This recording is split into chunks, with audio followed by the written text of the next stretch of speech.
Hello everyone, and welcome to the Video Game Choo Choo Podcast. I'm John, the host of the show, and I'm just going to warn you all, I am going to shift into bastard mode today. Really? John Unleashed. Absolutely.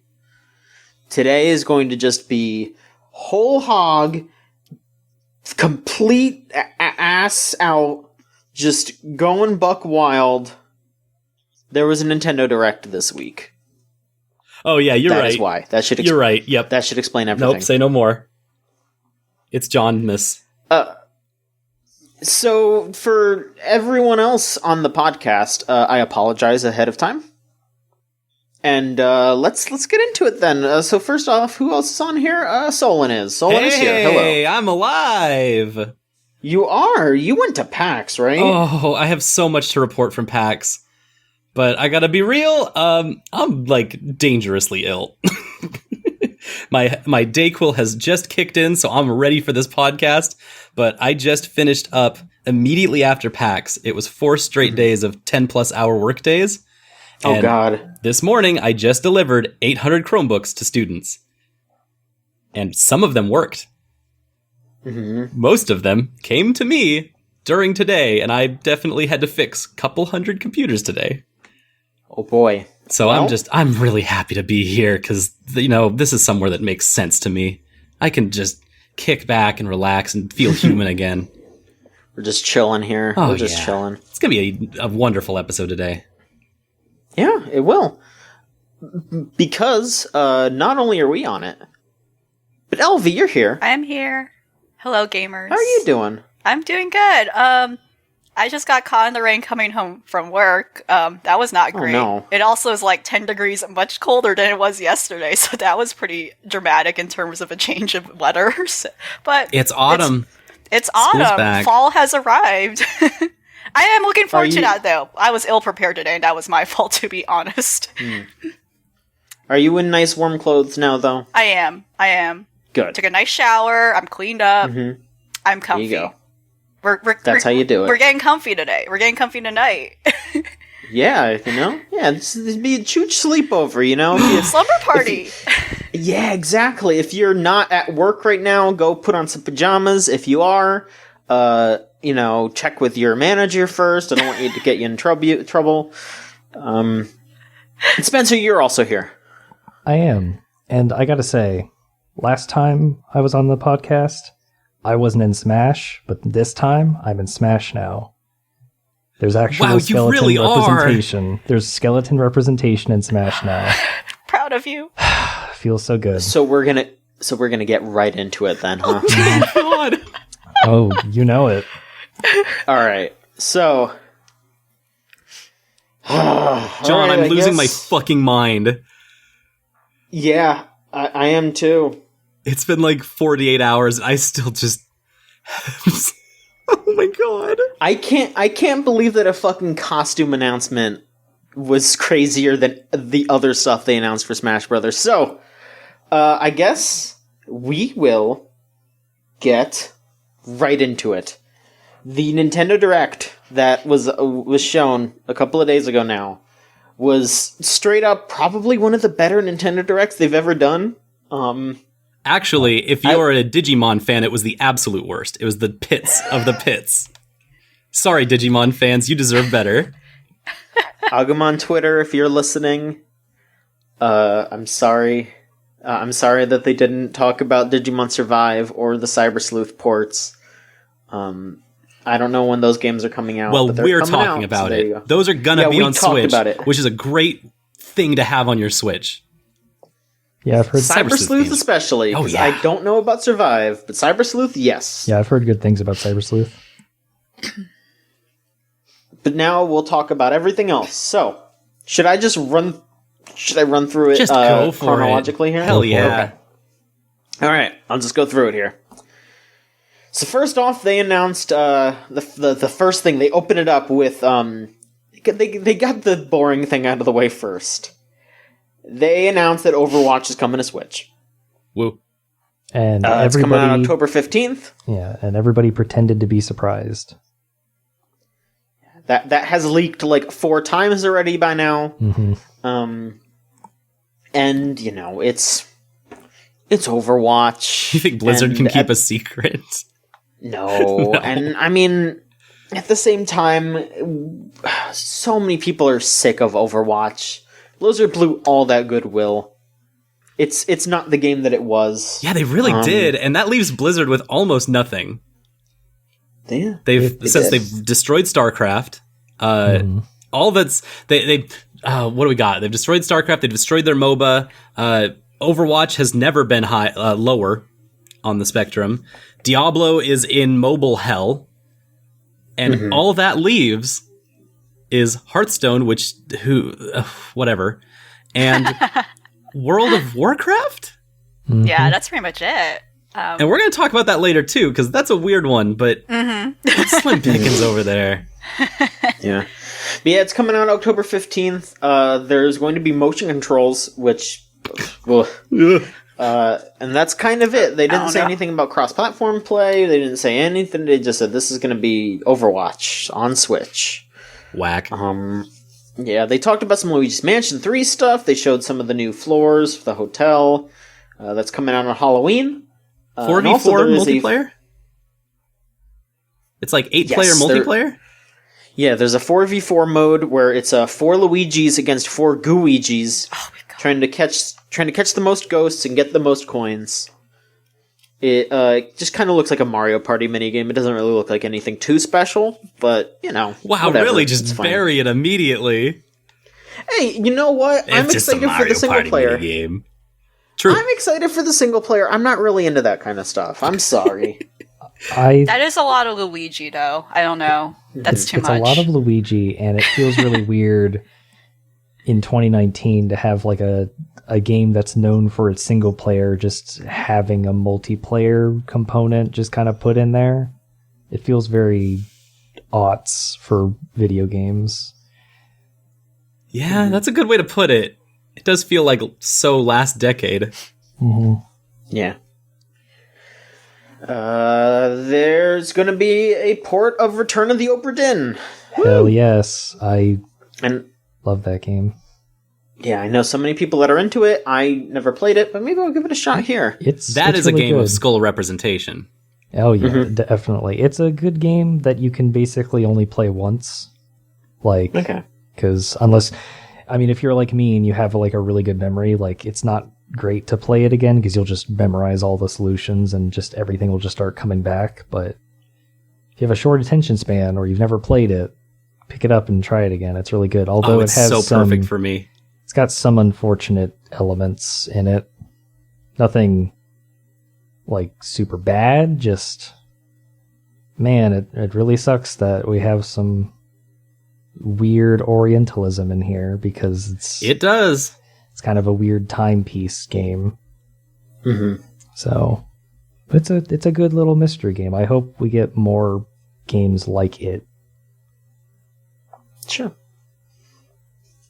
They talked about Game Freak's new game. The one that's not the Pokemon. I mean, they talked about the Pokemon, but they talked about the other one first.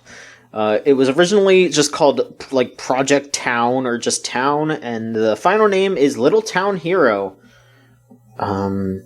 It's got a pretty, like, bland combat situation. I don't know. There might be something cool once you get into it, but what they showed made it look like a mobile game. Its UI is very chunky. Yeah, the combat is... They call it... They say that what it is you fight using ideas, and I guess it's just each character has different ideas of what they can do, and then it's sort of a rock, paper, scissors thing for like what's weak, what your opponent's weak against, and what you're strong against, and all that. Of course, it's a Game Freak game, so there's some element shit with like Pokemon, you know that. Meet me in the Coliseum of ideas, and we will do battle. Exactly.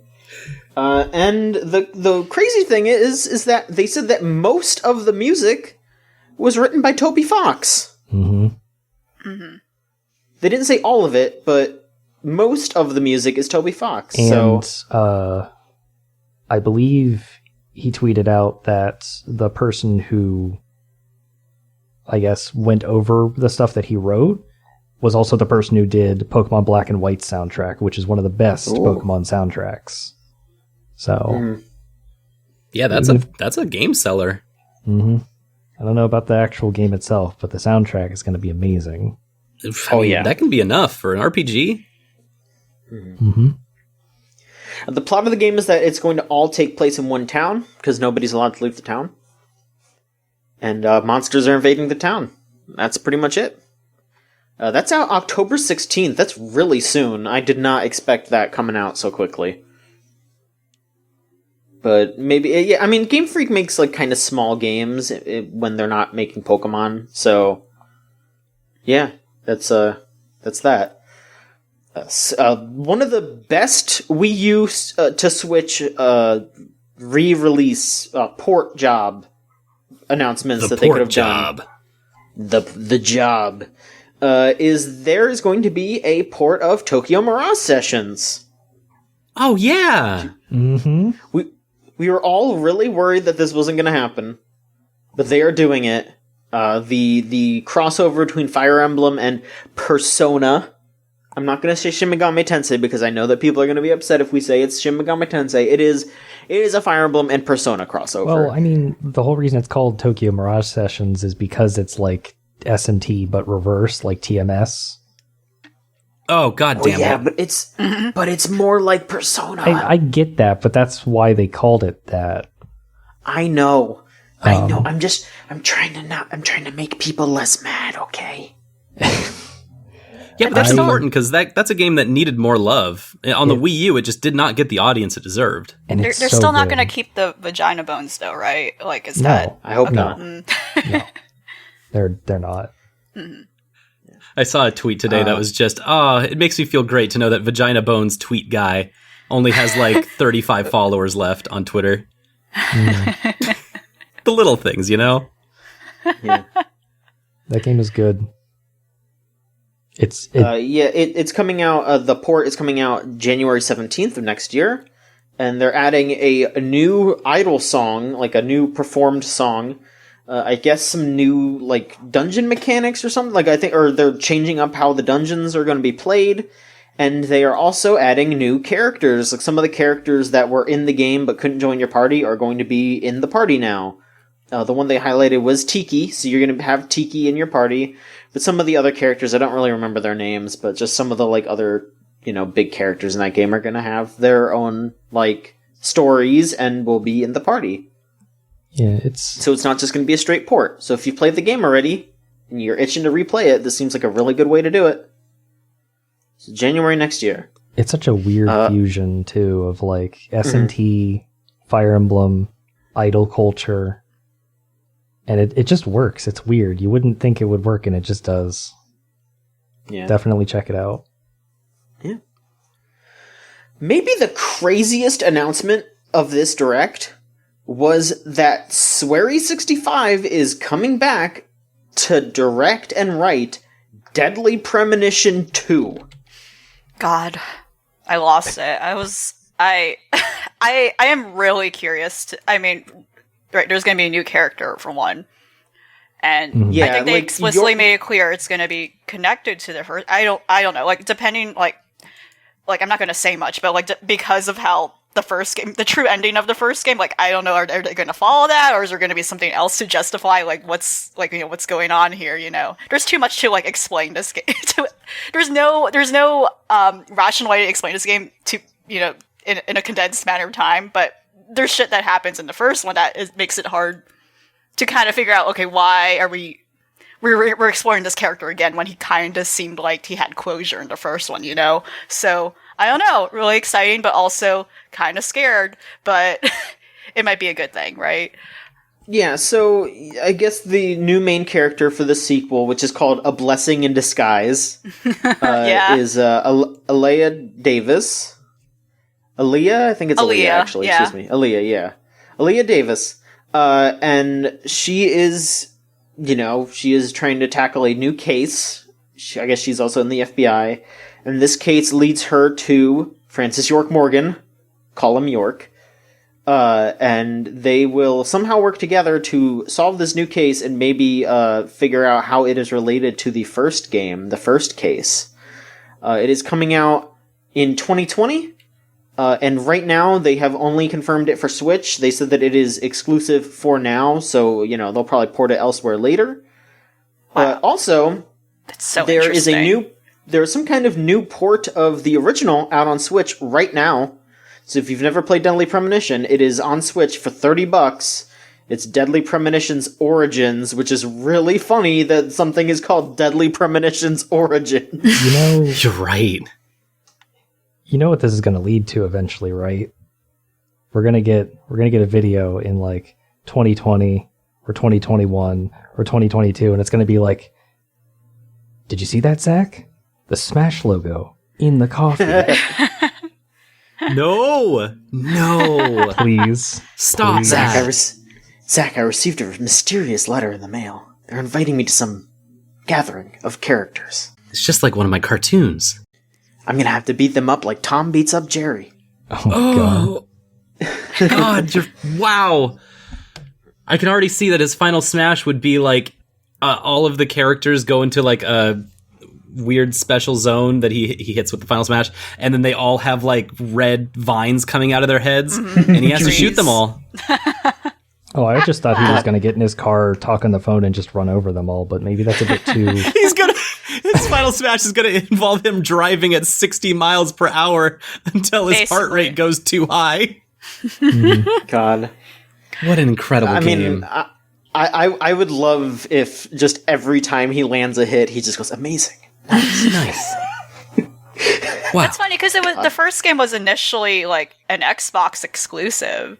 Yeah. And now it's like a Switch. Well, currently it's only for the Switch. Like that, it's slave for. That's Yeah, weird how that yeah. works. I mean, we've seen that with like Bayonetta 2, so... No, Bayonetta 2 is only Switch. Yeah, that's what I'm saying. Like, Bayonetta used to not just be on a Nintendo console, and then when the sequel came out, it's only on a Nintendo console. Well, the thing is that Deadly Premonition 2 is not like being published by Nintendo, so it will definitely go to other consoles. It's just like an exclusivity deal for now. Yeah. Which I guess it's probably going to be the same thing as what happened with Travis Strikes Again, where like 6 months later they'll put it out on PS4 or PS5 even, whatever by the time it's around then. So Switch is making they'll put it out on moves. Switch. Yeah, They're buying Swear like he's every doing it. dev. He's like swear he's got Deadly Premonition 2, he's got The Good Life, he just finished The Missing, like, dude's on the roll. Yeah, that was shocking after the last year that he's had. That all of a sudden he's like, oh yeah, by the way, we're doing a sequel to Deadly Prem. Wow. Wild. Then Pete Hines showed up and said, hey everybody, we are bringing Doom 64 to Switch on November 22nd. Yay. Now, this is not just a port of Doom. It is actually a brand new, completely different Doom game that was originally like just made for N64, and now they are bringing it to Switch. Who knows if it's coming out to anything else? But they're, I don't know who like published Doom 64 or what kind of things went down on the original version. So it might be a Switch only thing, but. Who knows? We'll see. At the very least, it's only been confirmed for Switch right now. Then there was some Pokemon Sword and Shield info. First off, they showed off that there is plenty of new character customization options, like a bunch of outfits. You can change like your shoes, your gloves, your hat. You can change your hairstyle, like a bunch of hairstyles. You can just edit like anything about your character, so you're not going to have to be like one of 12 characters now, like it was in Sun and Moon. You're going to be able to customize your character a whole lot. They talked about the Pokemon Camp, which is replacing the like Pokemon Ami or the like other like little I get to interact with my Pokemon. They replaced it with the camp, so you set up camp in the overworld. And then all 6 of your Pokemon are walking around the camp, and you can interact with them, you can, like, play with toys, you can feed them. That's probably the most thing that makes the most sense that I've ever seen in a Pokemon game. It's like, yeah, obviously you set up camp at night when you're on your RPG adventure with your Pokemon. Like that one's actually a great idea that I hope they can make something happen with that.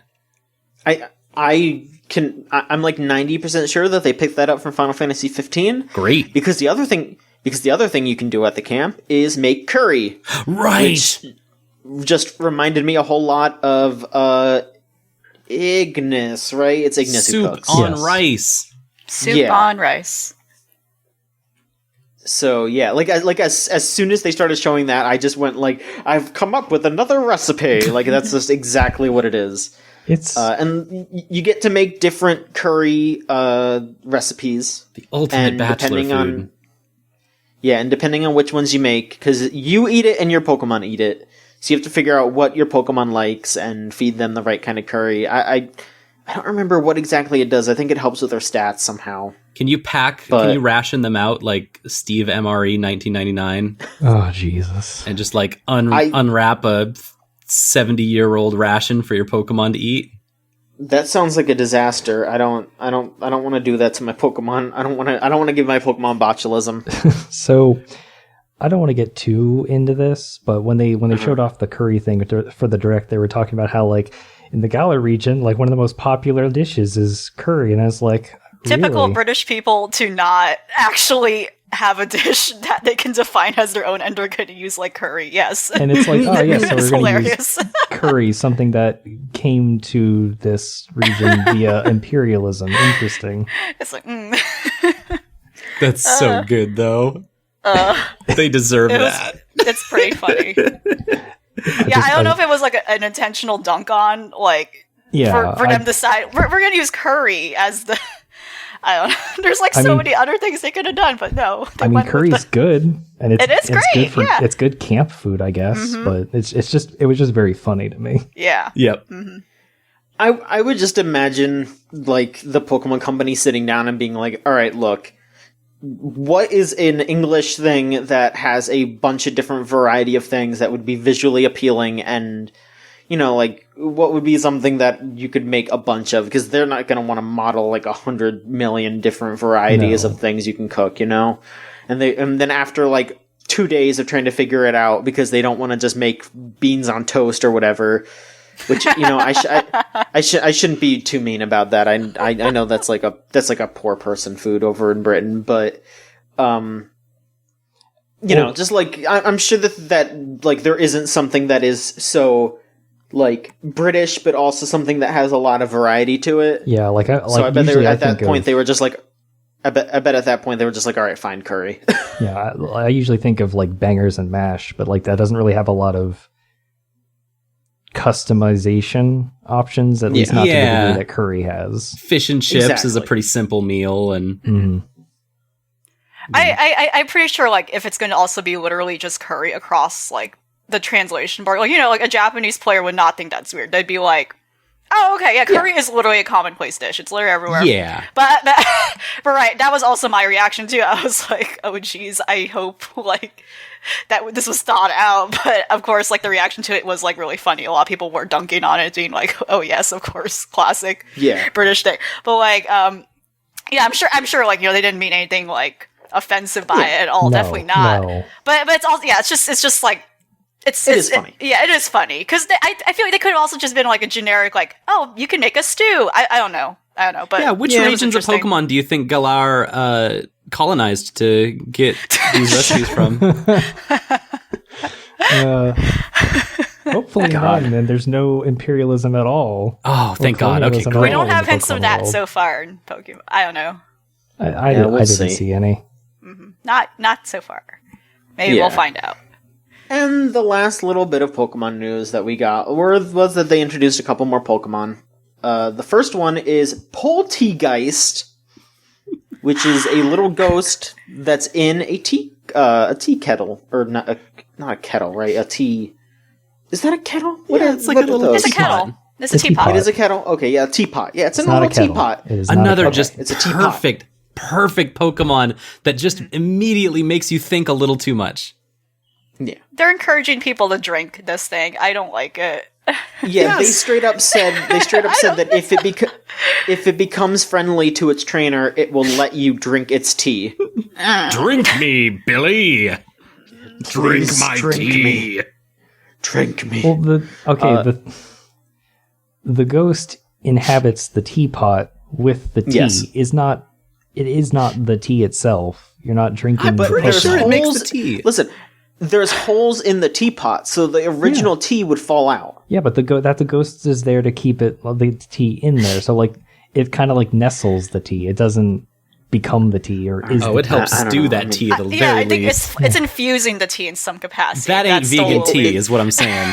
It's Oh. a little worrying. The ghost may leave it at some point, maybe, who knows? Or like the implication of Ghost Pokemon is they became that, and I guess they're stuck that way, right? For the most part, right? It's still an entity in some capacity Yeah. Like in that has a face. the Alola region, they eat Malasalas, and in the Galar region, they slurp Poltergeist. It's the same thing. Whoa. What? And the second Pokemon that they introduced is Cramorant. I love it so much. It is a water flying Pokemon. It's this doofy looking water bird. It vomits. And its ability is that if it uses Surf or Dive, when it comes back up, it has a fish in its mouth. And if it gets hit while the fish is in its mouth, it'll spit the fish at the opponent and do extra damage. And its ability is called a Gulp Missile. Big gulp. I love it so much. Big Gulp! It just vomits at you to attack. Oh, perfect. I'm glad we have another vomit attack in Pokemon. We needed more. It's all you, really good. Pyukumuku fans out there, you got another vomiter on your hands. Yes. They keep coming back to this. Like, we've already got Pelipper that also Pelipper. carries Pokemon in its mouth. Oh, yeah. Pyukumuku, Gulpin, and Swalot. Yup. Like, there's a lot of, like, swallowing Pokemon here. And then the Good news, Vor fans. yeah. Oh, boy. Well, I mean, And then the dessert Pokemon. Yeah, yeah, Alcremie, I think Yep. is it? Yeah. Mhm. Yeah, they showed that Alcremie has a bunch of different, like, variations, which are, I Flavors. guess, like, yeah, they're different flavors of cake, which I guess you can eat them. It's But definitely only if not they let vegan. you, only if they love you a lot. They will kill themselves for you so you can eat them. I don't like it. Look, if you're in the Pokemon world and you're ordering like a burger, right? Like that's just Miltank, right? Or Tauros. Maybe. Maybe. Guess so? I would Like- like to believe Miltank are just used for like milking, you know? Sure. But I mean, like, I don't know. Maybe I'm just not as squeamish to the idea of eating Pokemon, at least the ones that are like either literally food based or the ones that are like modeled after. Oh no, we know they definitely eat the fish Pokemon. That is a for sure fact. Yeah. They definitely have like Magikarp Yeah. sushi like on the ready. It's probably like low quality sushi, unfortunately. Poor Magikarp. I mean, you know? I get people who are a little weirded out from the idea of eating Pokemon. Like that makes sense to me. It just doesn't affect me as much. Yeah. It's fine. Well, still not who in this relationship is the Alcremie and who's the Cramorant? Oh my god. oh. I'm gonna. We're a year and a half away, Solon. Save it. I just looked up on Cerebi and they have it listed on there. Unnamed fish-like Pokemon. Referring to Yeah. the Pokemon in Cramorant's mouth. Yeah, that's a mystery. It has a very specific design. It must be something. Yeah, it might be a new Pokemon. Poor thing. Oh, that's You probably have going one to be the job. gimmick evolution then. Kind of like Slowpoke in the Shelter. Yeah. Well, Or like, Remoraid never evolved into Mantine. Those were specifically different, even though Remoraids Well- are attached to Mantine. Well, no, you have to have a Remoraid in your party to evolve Mantike. Yes. That's how it became. Oh, that makes sense. Yeah, Yes. that's how you evolve Mantike to Mantine. Originally, they were two separate Pokemon, but that Yeah. does make more sense in retrospect. And then also Well, you like, don't lose the Remoraid when it evolves into Mantine.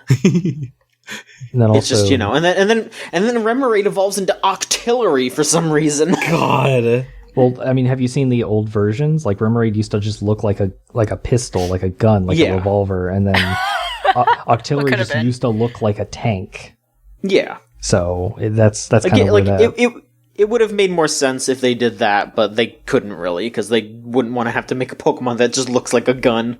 Pokemon gun. That's where it was. They don't want to go through them. They don't want to go down the Megatron route. They don't want to deal with that. I get it. But like, I'm thinking of like how in Gen 6 there was Inkay, the Pokemon you evolve by holding your 3DS upside down when it levels up. Stuff like that. Like, there's probably gonna be like some Pokemon where it's like the fish evolves after, like, if you have a Cramorant in your party and it uses the Gulp attack thing. Mm-hmm. Or whatever. Yeah, that's the Pokemons. Mm-hmm. Sure. So, they finally confirmed that Super Nintendo games are coming to Switch Online. And if you're listening to this now, I mean, you are listening to this now, they're already out on the Switch, so you can go ahead and get it if you are a subscriber to Switch Online. There are 20 games. I will go ahead and read all of them to you, because it's a pretty good list. It's Super Mario World, Super Mario Kart, Link to the Past, Super Metroid, Stunt Race FX, which this is the first time that it has been re-released, so that's pretty cool. Kirby's Dream Land 3, Yoshi's Island, Star Fox, F-Zero, Pilot Wings, Kirby's Dream Course, Brawl Brothers, Breath of Fire, Demon's Crest, Joe and Mac 2, Lost in the Tropics, Super EDF, Earth Defense Force, Super Ghouls and Ghosts, Super Puyo Puyo 2, Super Soccer, and Super Tennis. And Super Soccer and Super Tennis both have not been re-released either, so those are pretty good. That's a great list. That's like a good SNES starter pack. It doesn't have any of like the real big ones that I'm kind of looking for. I don't think it ever will, because those are hard to find stuff.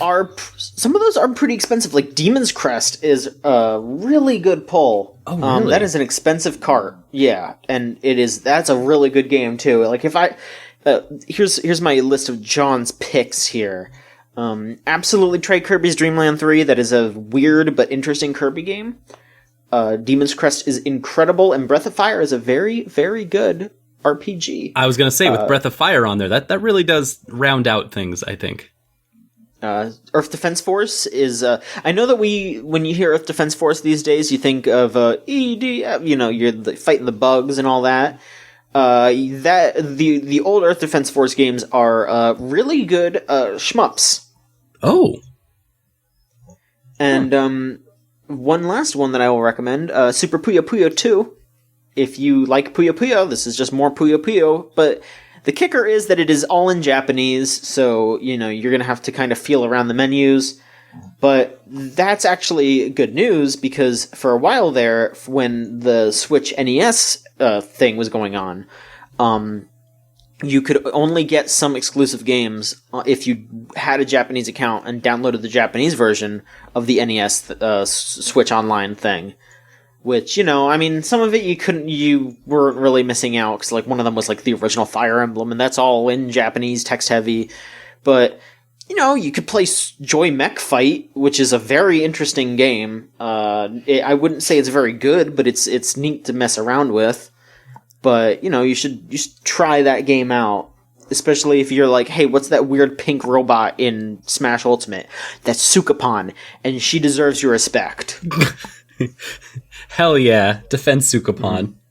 I will defend her. Also, they are releasing a Super Nintendo controller for the Switch that's going to have a USB connector. So it's not going to be like those NES Joy-Cons that like slide into the side. Okay, good. It is an actual like Super NES wireless controller. Can that compete with the 8-bit dough, like really awesome controllers that you can get real cheap? Yeah. That is the question, because like 8-bit dough has very nice Super NES style controllers that like have analog sticks and have probably better buttons and better direction pads, and they are the same price. And then hell, if you like wait for an Amazon sale or something like that, they are cheaper than $30. And these are never going to go on sale, and you can only get them if you're an online subscriber, and it probably only works with the Switch. Mm-hmm. So, and those 8BitDo controllers, you can plug that into your PS4, you can plug that into your computer, and it'll work. Hey, it's unreal how much controller support I can have. I played a rhythm game on my Switch with a PS4 DualShock 2 weeks ago, and it was bizarre how well it worked. Yeah, the future is real really good. Cool. Let's see. Let's keep going. Both Jedi Knight games are coming to Switch. Nice. So far, they only have a release date for the second one, Jedi Outcast, that is coming out September 24th. But they are both going to have online multiplayer. So between that and Limited Run's entire Star Wars list, is that like all of them? Not all of them, but it's getting there. That's pretty good. They showed off some more stuff for Animal Crossing New Horizons. Showed off some of the crafting. They showed you that you can sell your weeds now. You can make curved paths. Woo! That's me. I'm the one person in the back who's screaming, "Woo! Curved paths!" Oh, that was always a pain. Sully, you are not alone. No. Yeah, you're not alone there. That was always a pain. God, you can pole vault over the river. Mm-hmm. Yes. You can move trees without having to cut them down and then plant a new one. You can just move it so you don't have to wait. Just put a tree in your pocket. Mm-hmm. Yeah. I don't even... And, you can chop at trees to get crafting materials, but I don't think you full-on cut them down. I think you just, chop them and then they spit out some material, but you leave them there. So that's cool. There's just so many quality of life things in that one video. They were like, this is how we're going to get fans.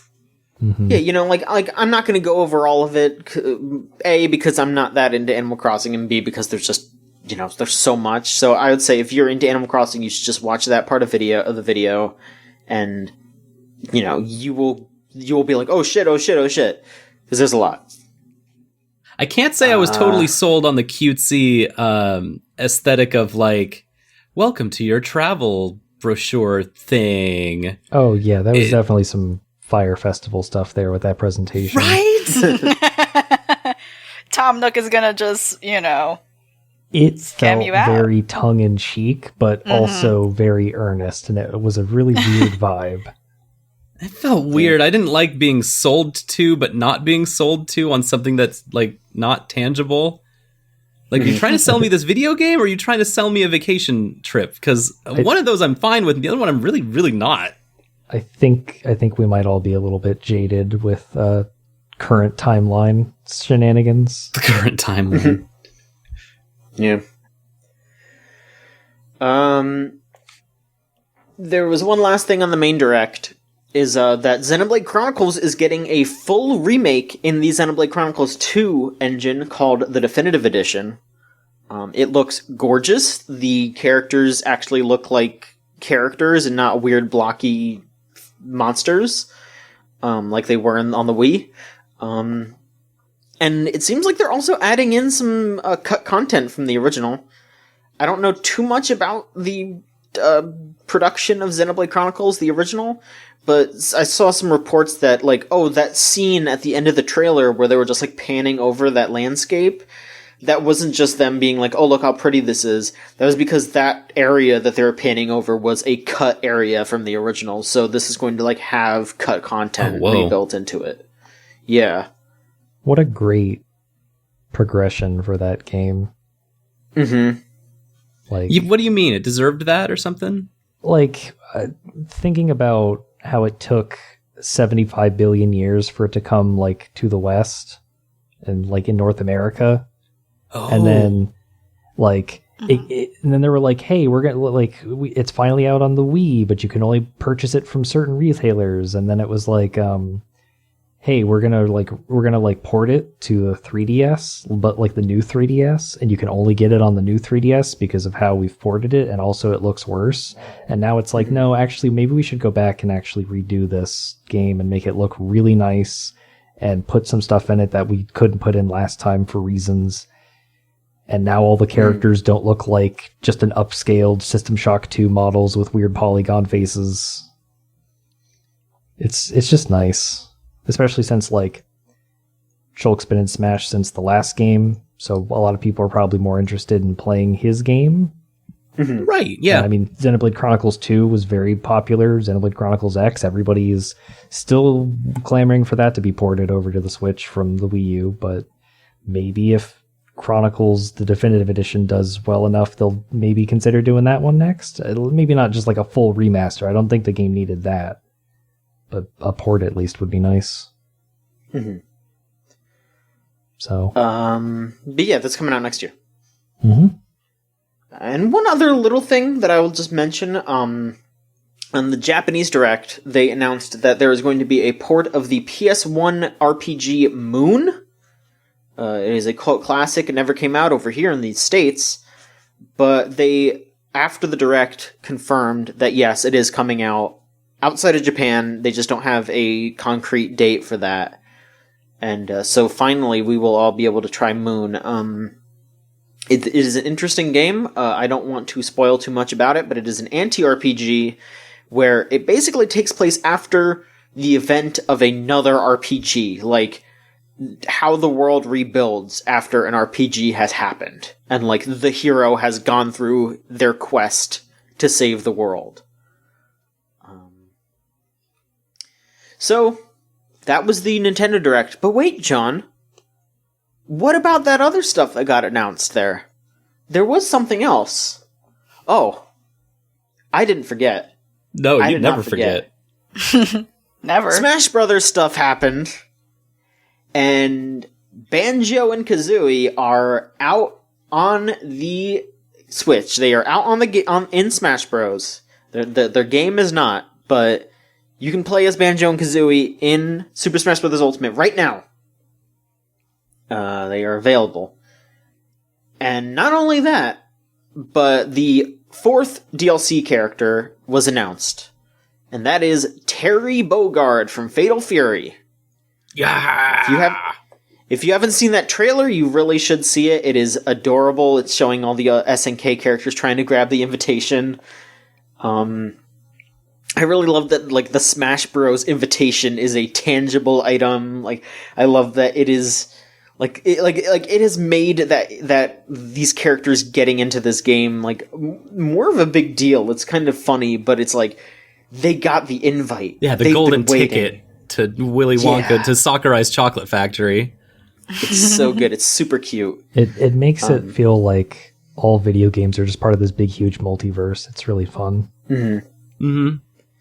And everyone's been saying this, but like this is the canon. They're canonizing video game history with Smash Bros. Mm-hmm.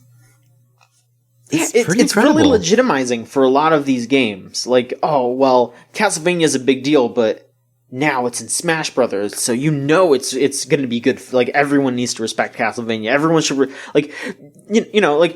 when they announced Banjo-Kazooie, not only were the Banjo-Kazooie fans excited that their character was in, they were also like, hey, this is going to mean that more people are going to play Banjo-Kazooie. Yep. And that's great. And, like, even Sakurai, funnily enough, on the stream, when he was explaining Banjo and Kazooie, he was like, you should play Banjo-Kazooie on Xbox. I know there are rivals, but play it on Xbox. That was a shocking moment. It sure was. There were so many shocking moments in that what felt like a year watching Masahiro Sakurai speak. There were like 4 or 5 moments where my jaw just hit the floor, and that was, I think, the first of them. So, 2 other things. The first one is that they added the last mode to the game is the home run contest. So, that is going to be the last mode. You can do home run contest. It's fun. It's home run contest. No smash the targets? No break the targets. That's okay. Unfortunately. Understandable. Yeah. That's such a cool thing, but I don't know how you'd do that with 70-something characters, so... Yeah. And they showed off some new Mii costumes. They sure fucking did. There were a couple that were just like, alright, sure, like they have Proto Man and Zero from Mega Man X. Yeah, they're cool. They had Goemon from Gabate Goemon. That's a good one. And there was Team Rocket costume, which I picked that one up because I love Team Rocket. I love the Team Rocket outfit. And the last one they showed was Sans from Undertale. Mm-hmm. Not only do you get Sans as a Mii Gunner outfit, there is also a brand new remix of Megalovania in Super Smash Bros. Ultimate. Da da da da da da da. So now we have- I mean, it is the So we now have so 4 good. different versions of Megalovania that have all been officiated by Toby Fox.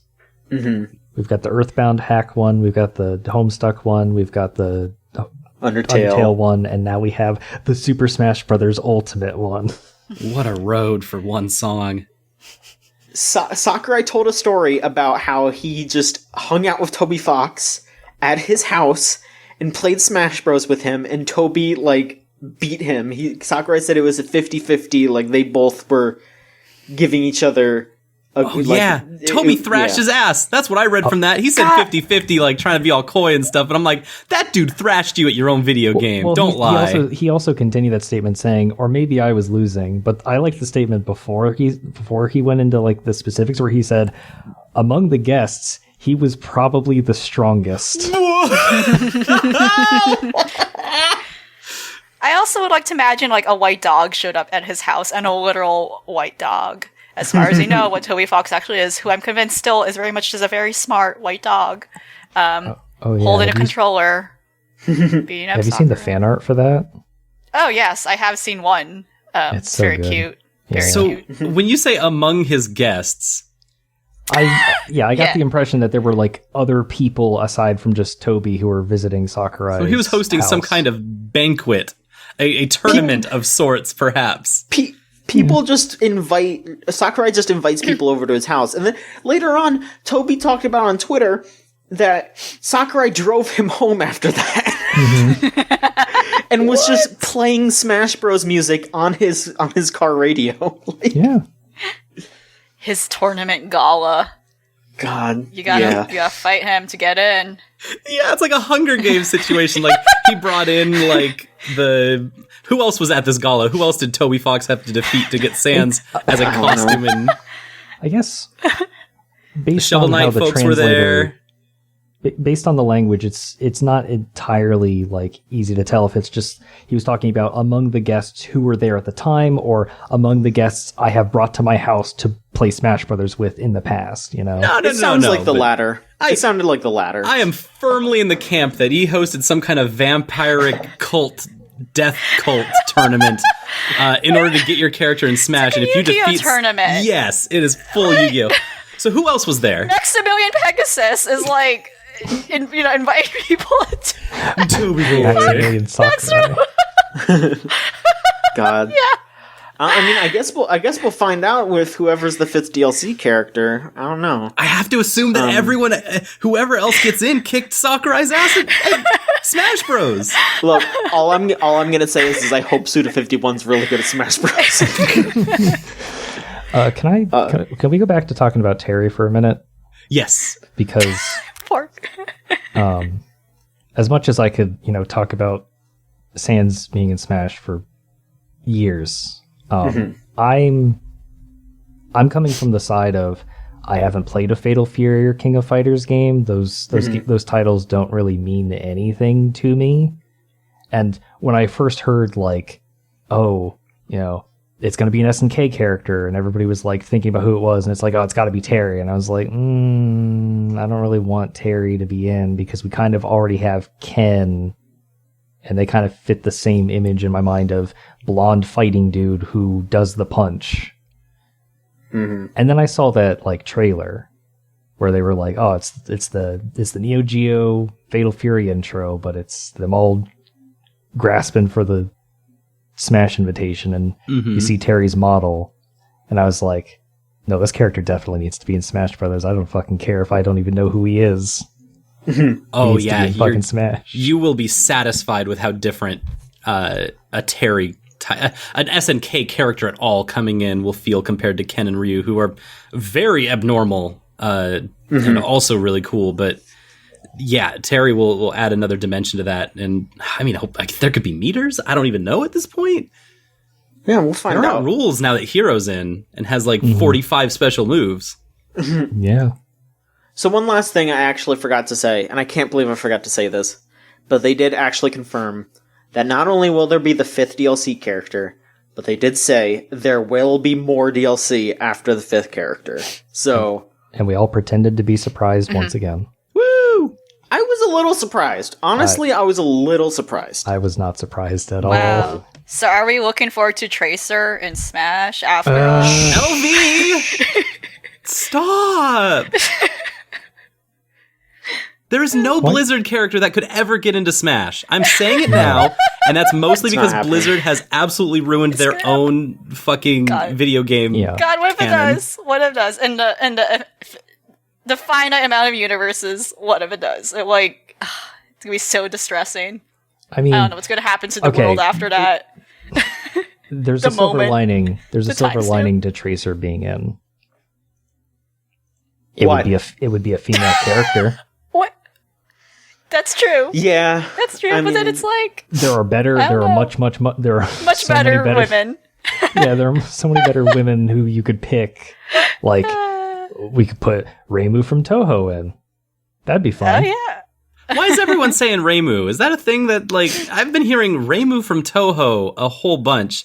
Is that some kind Toho's of, like, just- important video game history character? Toho is pretty big in general. Toho is like the original indie game, Yeah. Whoa. if we're And being real. That's and a it's hell of a really statement. big. Really? It's really, really big. It's really popular. It's also from a genre that isn't represented in Smash. I'm not going to count. I'm not going to count Undertale as a bullet hell because it's more than it just uses bullet hell elements. It's like iconography. It's like characters became bigger than what the original game series actually was. You know, there's a lot of people who dress up, cosplay and are like, oh yeah, but they never really played the games, and that's fine. That's totally fine. Yeah. But it became something recognizable beyond even its games, and that I think is really fascinating for something that was and still it's still a Dojin game. It's still a Dojin game series. And the by other like thing one is, guy. Yeah. It's the reason it because there's so many characters. There's so many characters in Toho now. But the reason people go to Reimu is because she's the first. She's the original protagonist, I think. The Mario of the She's series. pretty much the main character. she's Pretty much the like Marth. she's She's Shrine the Marth, Maiden. the Simon, the Mario. Yeah. So if you're going to add a Toho character to Smash, it's got to be Reimu. And I mean, also, like, music is really important to Smash Bros. And music is the most important thing to Toho because, for those of you that don't know, Zun, the creator of Toho, made those games because he made a bunch of songs and then made a game to put around the songs, basically. Like, he is a musician first. That makes sense. Which is like all of his art for all those characters, like, he's gotten better over the years, trust me. But Yeah, he definitely has, though. I would agree with that, yeah. yeah, you look at that original Toho art and it is rough, but they have really good designs, so people latch onto those characters, and there's so much beautiful art. Like, Toho has created so much wonderful art, like fan art, fan-made anime, fan music, fan games. Like, one of my favorite games this year, Toho Luna Nights, is because Zun actually believes in just, like Toho is open source. Zun is like pretty lefty. Like, he just wants people to make stuff with Toho. It's like open source. It's open for people to do whatever they want with it, and people make amazing things with it. So I think it being in Smash Bros is like absolutely like it's more than needed. Like, Toho is. I respect Toho more than like some Nintendo properties. Like, it is that important. I feel like to games, Especially if Undertale has proven, like, I can be in a Smash. And it's important to know, this might be the first time an American developer creation is in Smash. Yeah. Well, This might be it, yeah. Well, no, Dark Samus is. Oh, you're American. right, yes. Yeah. Okay, It's you're right. Dark Samus and then Dark 'cause- Pit well, or something? Sans. Okay. No, Sans. And Sans, I thought, there okay. was, And I thought there was one other character. But definitely the first American video game in Hold on. Smash. Well, Because Dark Samus comes from Metroid Prime, which is American, but also comes from a Nintendo property. I don't know. I mean, there's things here and there, but like at the end of the day, Toho would absolutely be welcome. K-Rool. No, K-Rool. K-Rool's from Europe because it's rare. Yep. Oh, we're talking specifically America. Not Western, but same with Diddy Kong. Diddy Kong and K. Rool are not Japanese. Right. Yep. Okay. So Banjo-Kazooie's not the first, but definitely the first Banjo, IP that is strictly European and not Nintendo, which is awesome. Yes. Like, that's how far we've come. The first non-Japanese composer for Smash was Grant Kirkhope for the Banjo remix that he did, and then now Toby Fox for Megalovania. Yeah, it's the scale goes Grant Kirkhope, Toby Fox. Mm-hmm. That's incredible. So far, anyway. It just makes it feel like anything can happen at this point. It really does. Oh. It really feels like it's really open. But yeah, that is the Nintendo Direct. Great job. That was a lot. That was an hour. Whoa. Mm-hmm. That was longer than the Nintendo Direct itself. You need a glass of water.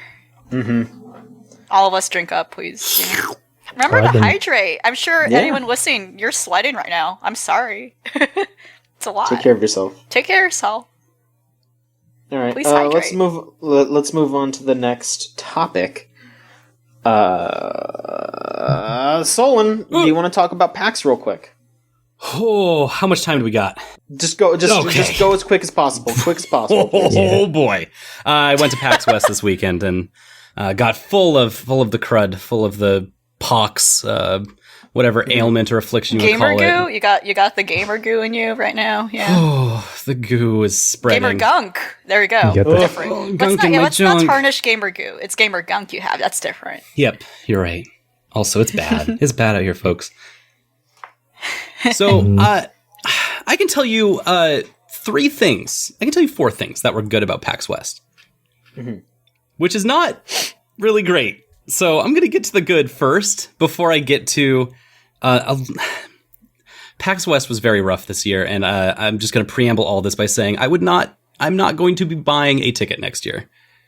Okay. A 4-day ticket was not worth the money in any way since everything got done in a day and there wasn't much to see. So the things that were good at PAX the West, they had a Final Fantasy booth. The Square Enix booth was great. They show up and they know how to do a booth. Literally nobody else on the floor does. Not a single fucking soul. Final Fantasy hands out some posters and has a bunch of demos that you can just walk up and play. It owns. I got to demo Final Fantasy VII Remake, which came with... So it was they did the exact same thing that they did at E3. It was an entire Disneyland-esque tour through Midgard. You stand in a line, and while you're in queue waiting for your assigned time slot to demo the game... you get dommed by the Turks. There are just Turks collecting the tickets in line, and they are there to literally just dom you with their cold, piercing gaze, questioning everything that you do, and really getting you into the character. They're doing a really intense role play, and it's fun as hell. That rules. Talking to the PR director for Square Enix, he was like, Eric was like, yeah, they... switched on me mid-conversation and I almost died. They were just talking business, and then suddenly they switched into Turk mode and he was like, ah! So you get through this queue after getting dommed by the Turks, and then you go into a room where they give you a 10-minute video that's in canon, kind of briefing you to the first mission of Final Fantasy VII. So Jesse comes over the intercom and takes over the Midgard airwaves to tell you what's happening and what Avalanche is trying to do to save the world and save the Mako energy from the corporations. And then you go do the demo. So it's this whole Disneyland ride type thing that they put you in. It was awesome. It was so wonderful. It's incredible. I'm just over here nodding, going, yeah, they know what the gamers want. They know. They did it to be dommed by the Turks. Yes. To be dommed by the Turks. And to be taken on a Disney World tour of Midgard.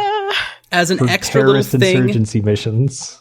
there was a photo op that you could stand in a line to get like a 360 photo of you riding the what's the bike called? The Daytona. The what? The Daytona. That's the bike in Final Fantasy VII. It has a name. Oh, I think it's called the Daytona. Someone write in and tell us what it is. If it's not, then kick my ass, because I'm pretty sure I was not aware it had a name. Yeah. Oh, wow. Okay. So attention to detail. It was really cool.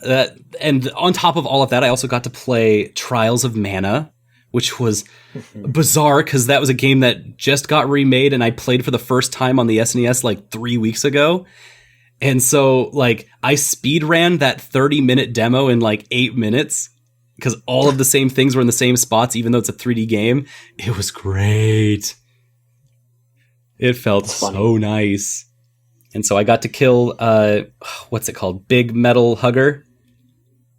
And pop its eye out and do the whole thing, just like doing Trials of Mana. It was righteous. Ooh. Big Metal Hugger's got to die.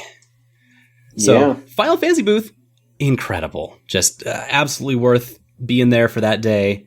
Everything that happens outside of PAX West is notable for all of the long traditional after parties that are very open and accessible. There's a lot of different things to do all over the city. And like the Seattle Indie Expo, you don't need a PAX ticket to go to, and you can just see all of the games that are being played, being made. I saw, let me see if I have the card here. Yeah, The Wind and the Wilting Blossom, which is like a game that's being made locally to Seattle, and it looked like it's a tactics-based game that is all about early, like 500 current era Japan. Mm-hmm. And so it's like real ancient history of Japanese, and it's just about, muscling your samurai to become the next shogun and stuff. And it's just got a ton of history inside of it, but it was also beautiful. I wasn't expecting it to be this polished. They're like, yeah, this is our game. It's like no big deal. And they're very, very humble about it. I'm like, yo, mate, this is beautiful. And so there's just a ton of surprises in that space. And I didn't have to, do anything extra. They were just there. They're there every year. So just being in the city during PAX West is incredible because there's tons to do everywhere. There was, what else was there? Was Monster Prom being showcased at PAX, or was that outside? Yes. Outside of PAX. The new Monster Prom, which is called... it's like a camp. It has like multiple. It's like Monster Camp or something. Yeah, it has it's a camp thing, but it has like multiple genres going on. It looks really interesting. Yeah, and it seems like they're taking into consideration like a lot of like issues I had with the current game. It seems like it has a lot of heart to it. I'm mostly asking because I swore I saw a picture of someone who went to PAX, or I don't know if there was another game show that was going on around the same time. But they have official body pillows that. They sure do. Prom? They do. Mm-hmm. And they were just sitting them down in the chairs where you can demo the current iteration of Monster Prom 2. Monster Prom is a surprisingly loud game. It is very loud. They take a lot of attention for spaces, and I love it. I absolutely love it. They just feel like big diva indie video game. Mm-hmm. But yeah, there were some other games at PAX, a bunch of indie stuff that I really liked. I got to see Plunge was in the PAX 10, and it was this cool Into the Breach type, like, roguelite game where every movement that you make in a dungeon grid, you can only go all the way across the screen. And so you have to plan movements in this dungeon based on where you're going to end. And you just dive as deep into the dungeon as you can with this weird movement style. And it's very strategy-heavy roguelite. And so that one, it feels really nice to play. That one's probably the kicker there, is that it feels so buttery smooth when you play it.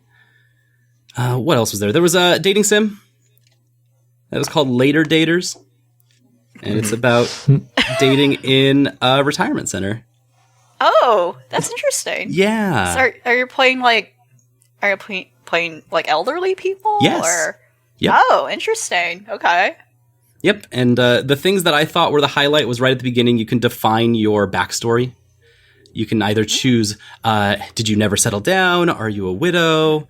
Or have you separated Does it seem like from it's your... really well thought out? Like, is there... From that like, side of things, I think it is. Okay. They do a lot to really help you ease your way into this character.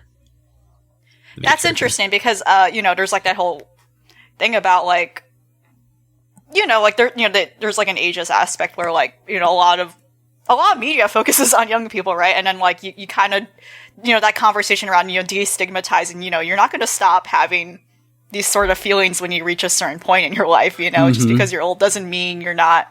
So that's cool. Like, if it's done well, that might be like a nice kind of educational experience in a way, Oh yeah, that's how I felt about it. Yeah, that's interesting. It also did not fall into the immediate trap of like just making all these old folks horny as hell.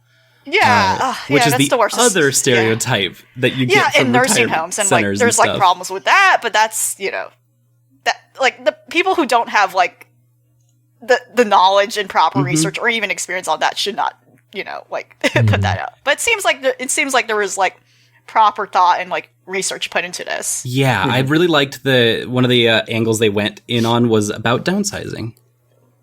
And what it's like to have lived in a house and then suddenly you're alone in that house. So it's like, I need to be with people. I can't live alone in this giant house. It's too much. And so it was cool. There were a lot of little cool bits. I'm not, I didn't feel like I got totally sold on the writing, but I do like a lot of the characters. A really nice variety of characters that feel fun to hang out with. They just feel like friends that you know. It's cool. But that one looked fun. And then I also was kind of fascinated by Playism's PAX West show. They're always at PAX. They are always in this like weird corner of the room every single time. And the games that they have this year are Deer Simulator, which is like if Goat Simulator was actually zany and weird and not just YouTuber fodder, but like Deer Simulator is charming to me because they just put in just a bunch of like playful things to screw around with. So sometimes you're a deer driving a car, or sometimes you're like equipping cows to your hooves and standing on your hind legs like a macho man. And there's just like weirdly like specific things that happen. And most of it is around the natural ability that all deer have where they can stretch their neck out absurdly far and stab things with their antlers. And just anything that sticks, sticks to it. The other the other one was Orange Blood, which I did not hear about anywhere else. This is a RPG, very normal looking RPG, but like it looks gorgeous in a pixel art style, and the tagline for it is, "It's the end of the 20th century on a historic timeline different from that which we know. You're on a man-made island off the coast of Okinawa, and it's humming with a dirty, exotic vibe."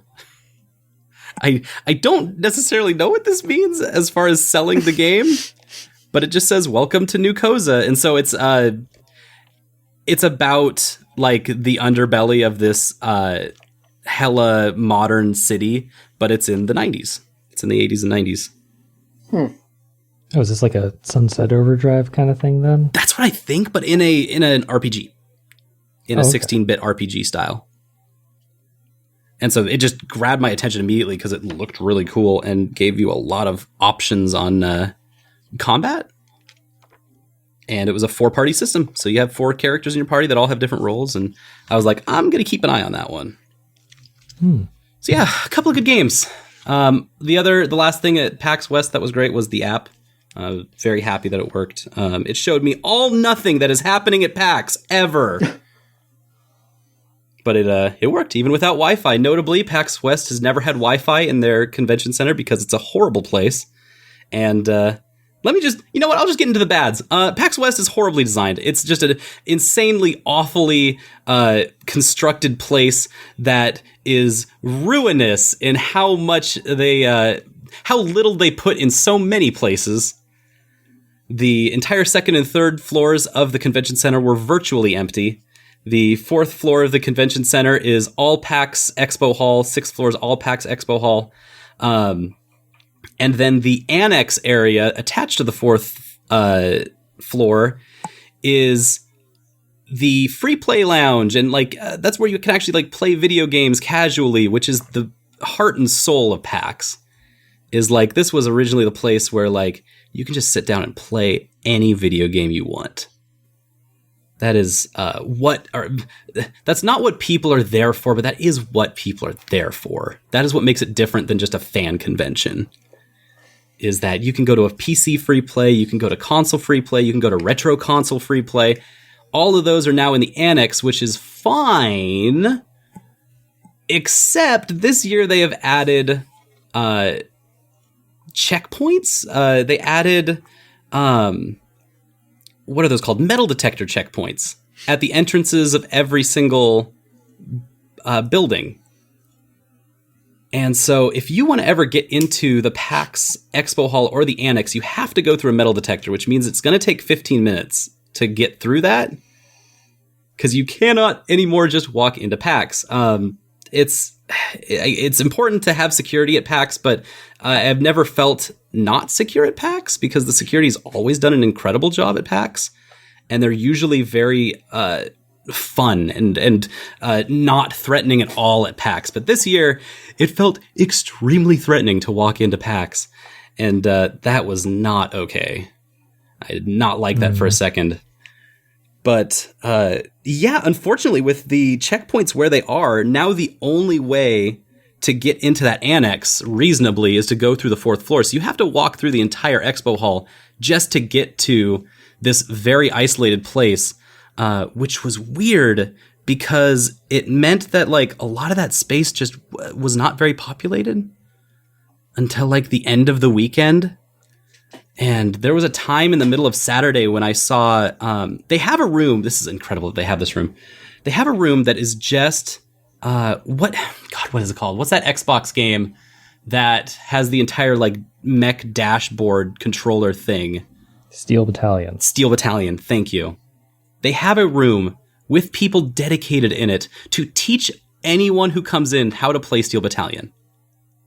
And they have 10 setups in there. Dang. And so you can come in at any time and learn how to play Steel Battalion on a legit Steel Battalion like setup. And just midway through Saturday, I poked my head in there and it got really awkward because a bunch of people were staring at me like, come in and play. And I was like, there's nobody in here. And it was very concerning because like that should be the most popular place in PAX because it's really, really cool.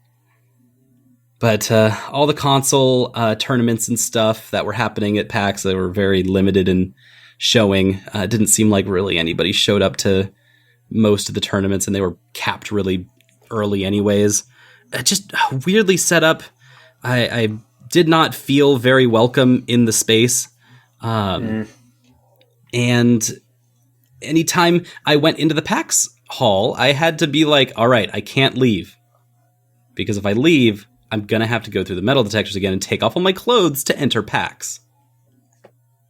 And I don't want to take off all my clothes to enter PAX. So I would just be like sitting in there like, well, I can't go to this panel at the Sheridan, or else I'll have to walk back up here again later anyway. I guess I'll just stay here. But that wasn't that big a deal because the panels were not great. Oh. They were...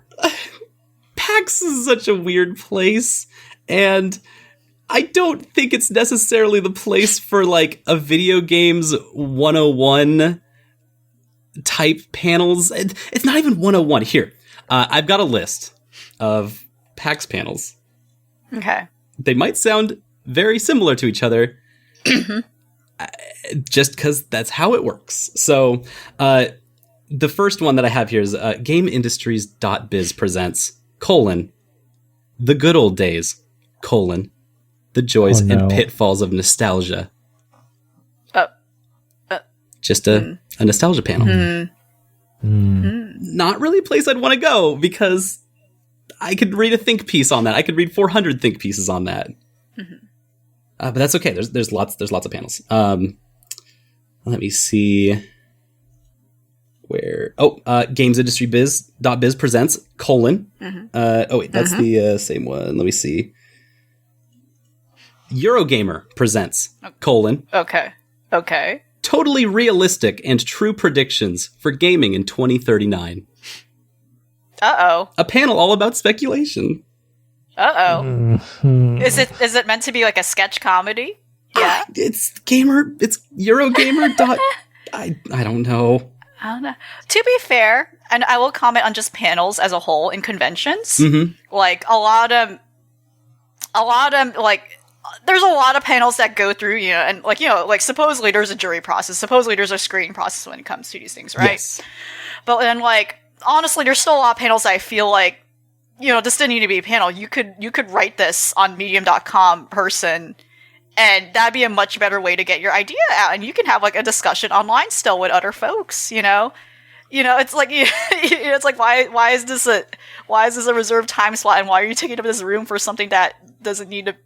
I don't know, You've got a good point, LV. Yeah. Can I counterpoint that with a lot of panels in general are like that, and it's like, there's like people, you want to get your id: and that's cool, but then it's also like, I don't know if this is the proper medium for you to do that. Let me counterpoint that with VG247 presents : ranking all Final Fantasy games from worst to best. Oh no, dicey. But that's what I mean. That could be like a listicle. That could be like, and that can just simmer somewhere. It feels the curation of these panels are so suspect. What does having a live audience give you? Right? That was all Friday, by the way. Okay. There w: 3 more days of the convention that were exactly like that, including my favorite. The very next day, GamesIndustry.biz presents : PS5 versus Project Scarlet versus Google Stadia, the next platform war. Oh boy. Whoa! No.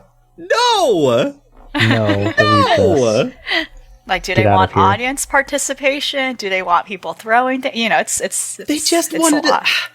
It's very frustrating because those spots could be used for much more interesting ideas. Yes.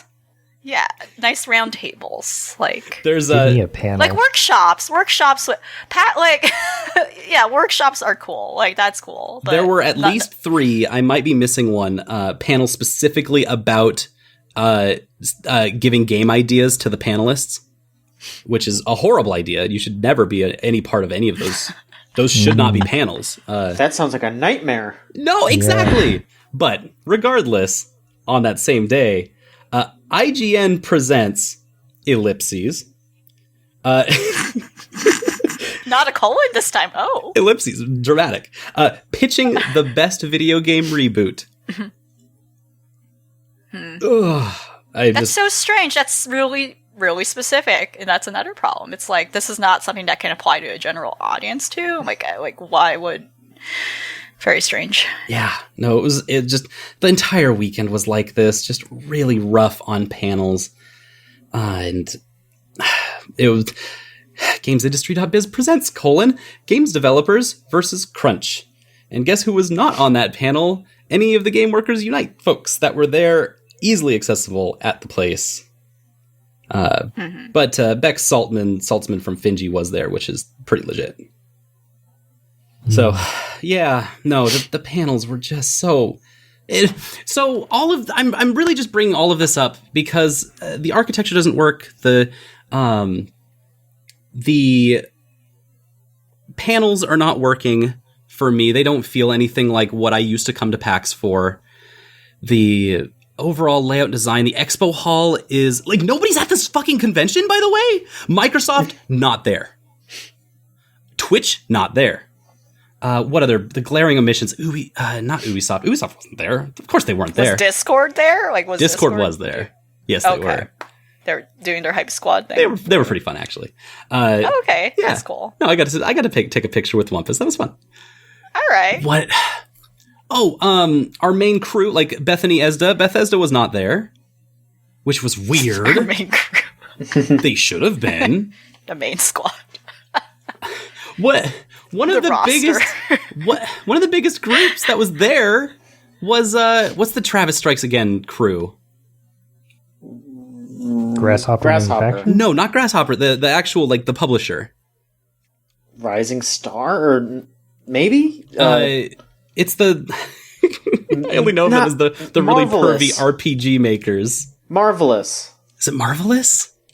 Or wait, no. I think Marvelous is the publisher of Travis Strikes Again, and then Grasshopper Manufactures the developer. Okay, so I think Weird. Also Xseed is helping with that. Xseed. Yeah. Oh, Xseed. Oh, Xseed, pervy RPG. Yes, Xseed, of course. Yes. Pervy RPG maker. That's who they are. Yes. Love them to death, but they were the biggest booth at PAX, which was okay. Weird. That's not right. Yeah, that's. Mm-hmm. It's not right to have the pervy RPG maker be the biggest one there. Agreed. It was very frustrating. Just being like, these aren't the video games. These aren't the video games. These are like a weird subsection of video games. The biggest crew that was there has all been the Tiny Build company, who make some games of decent quality, I guess. They had a cool Graveyard Keeper booth where you got to demo the game inside of a coffin. Ooh. Oh, I'm down for that. Yeah, with actual like smoke effects coming out of the coffin while you're laying in it. It was great. Holy shit. And so there were kids right like there. posing inside of there with a switch like, I'm gonna die. But yeah, no, it was like... So PAX bad. PAX not doing PAX. All of this coming together, it feels like it comes down to the people who run it, which is not who used to run it. PAX used to be run by the Penny Arcade crew, and Robert Koo used to be like the person in charge of it. He stepped down 3 years ago, and the convention people, what's their name, PopCon or whatever, took over the whole thing, and they do Emerald City Comic Con. They do a whole bunch of conventions all over the place, and so it ends up just feeling like one of those conventions. Yeah, I would say it's probably a result of like cons in general, conventions just becoming more franchised and corporatized, and that's probably like a big issue. You know, there's too many cooks, and then like now like a lot of decisions being made is just a mess. So you're just saying like don't support PAX? Is that your conclusion? Or I just don't see anything to support in PAX, because what used to be there was a spirit of specifically video gaming that was about playing first before it was about selling. And now it is very much just a regular convention. It's just, how can we sell things to people right here, right now? Well, the plus on that is that there's like a lot more indie cons and shows being just run by folks, you know, kind of tired because of that. Like, you know, especially with Comic-Con specifically getting so big, and they're losing the spirit of what Comic-Cons initially were. Like, you know, small networking events, you know, now they're like too commercial too. Same level. So it's just a matter of like, you know, like, hey, at least there's like more shows now that are also more accessible and trying to strive to bring back that original spirit. Yeah. Yeah. And so I don't think I'm going to go again next year for all 4 days, because I don't think it was worth it. I think that one day is enough. And this is the first year that they didn't sell out at PAX West, which is probably another sign that the magic is not there anymore. Sounds like a nightmare. It's not a nightmare. It's just disappointing. Because I've seen it when it's better. We are a long cry away from when Valve was showing off Portal 2. And that was probably one of the biggest years that was my first year at PAX. It was like 2009 or something, 2010. And that was literally the place to go if you wanted to see all the video games, all the biggest and coolest video games that are going to come out that year. And it's like, I'm here and I'm like, there's no video games here. And none of the ones that I play are here except for Square Enix. There's no, like, Forza's not here. And Sea of Thieves. All of Microsoft's not there. What? That's whack to me. Mm-hmm. The story is that Microsoft sold their booth space to Mixer, the streaming platform. Well, they are Mixer. They are Mixer. They were just like, you know what? We're not going to show this year. Mixer, you use our booth. And they took it and they ran with it. They had all the Mixer partners there, and good for them. They've done a really good job convincing themselves that they are a streaming service of value. I have all the respect for them doing everything they can to make that working and fundamentally important streaming service. Also, God, Twitch sure was not there. And it just felt sad.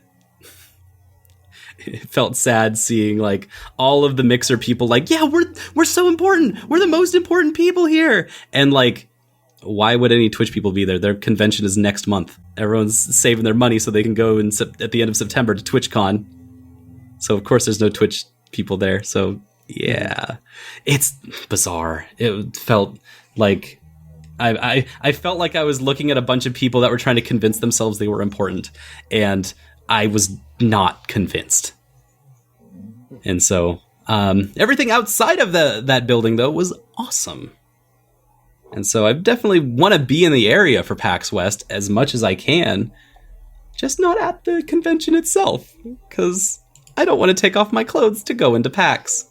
I think that is unfucking necessary. Mm-hmm. All right. Let's get through some more stuff, because there's still a lot to talk about, and we are an hour and a half done. Thank you for letting me have that moment. Let's see here, real quick. Spencer, do you want to talk about Dicey Dungeons? Sure. It is suffering. It is suffering. It's suffering. It is so much suffering. Okay, so Dicey Dungeons came out on my birthday.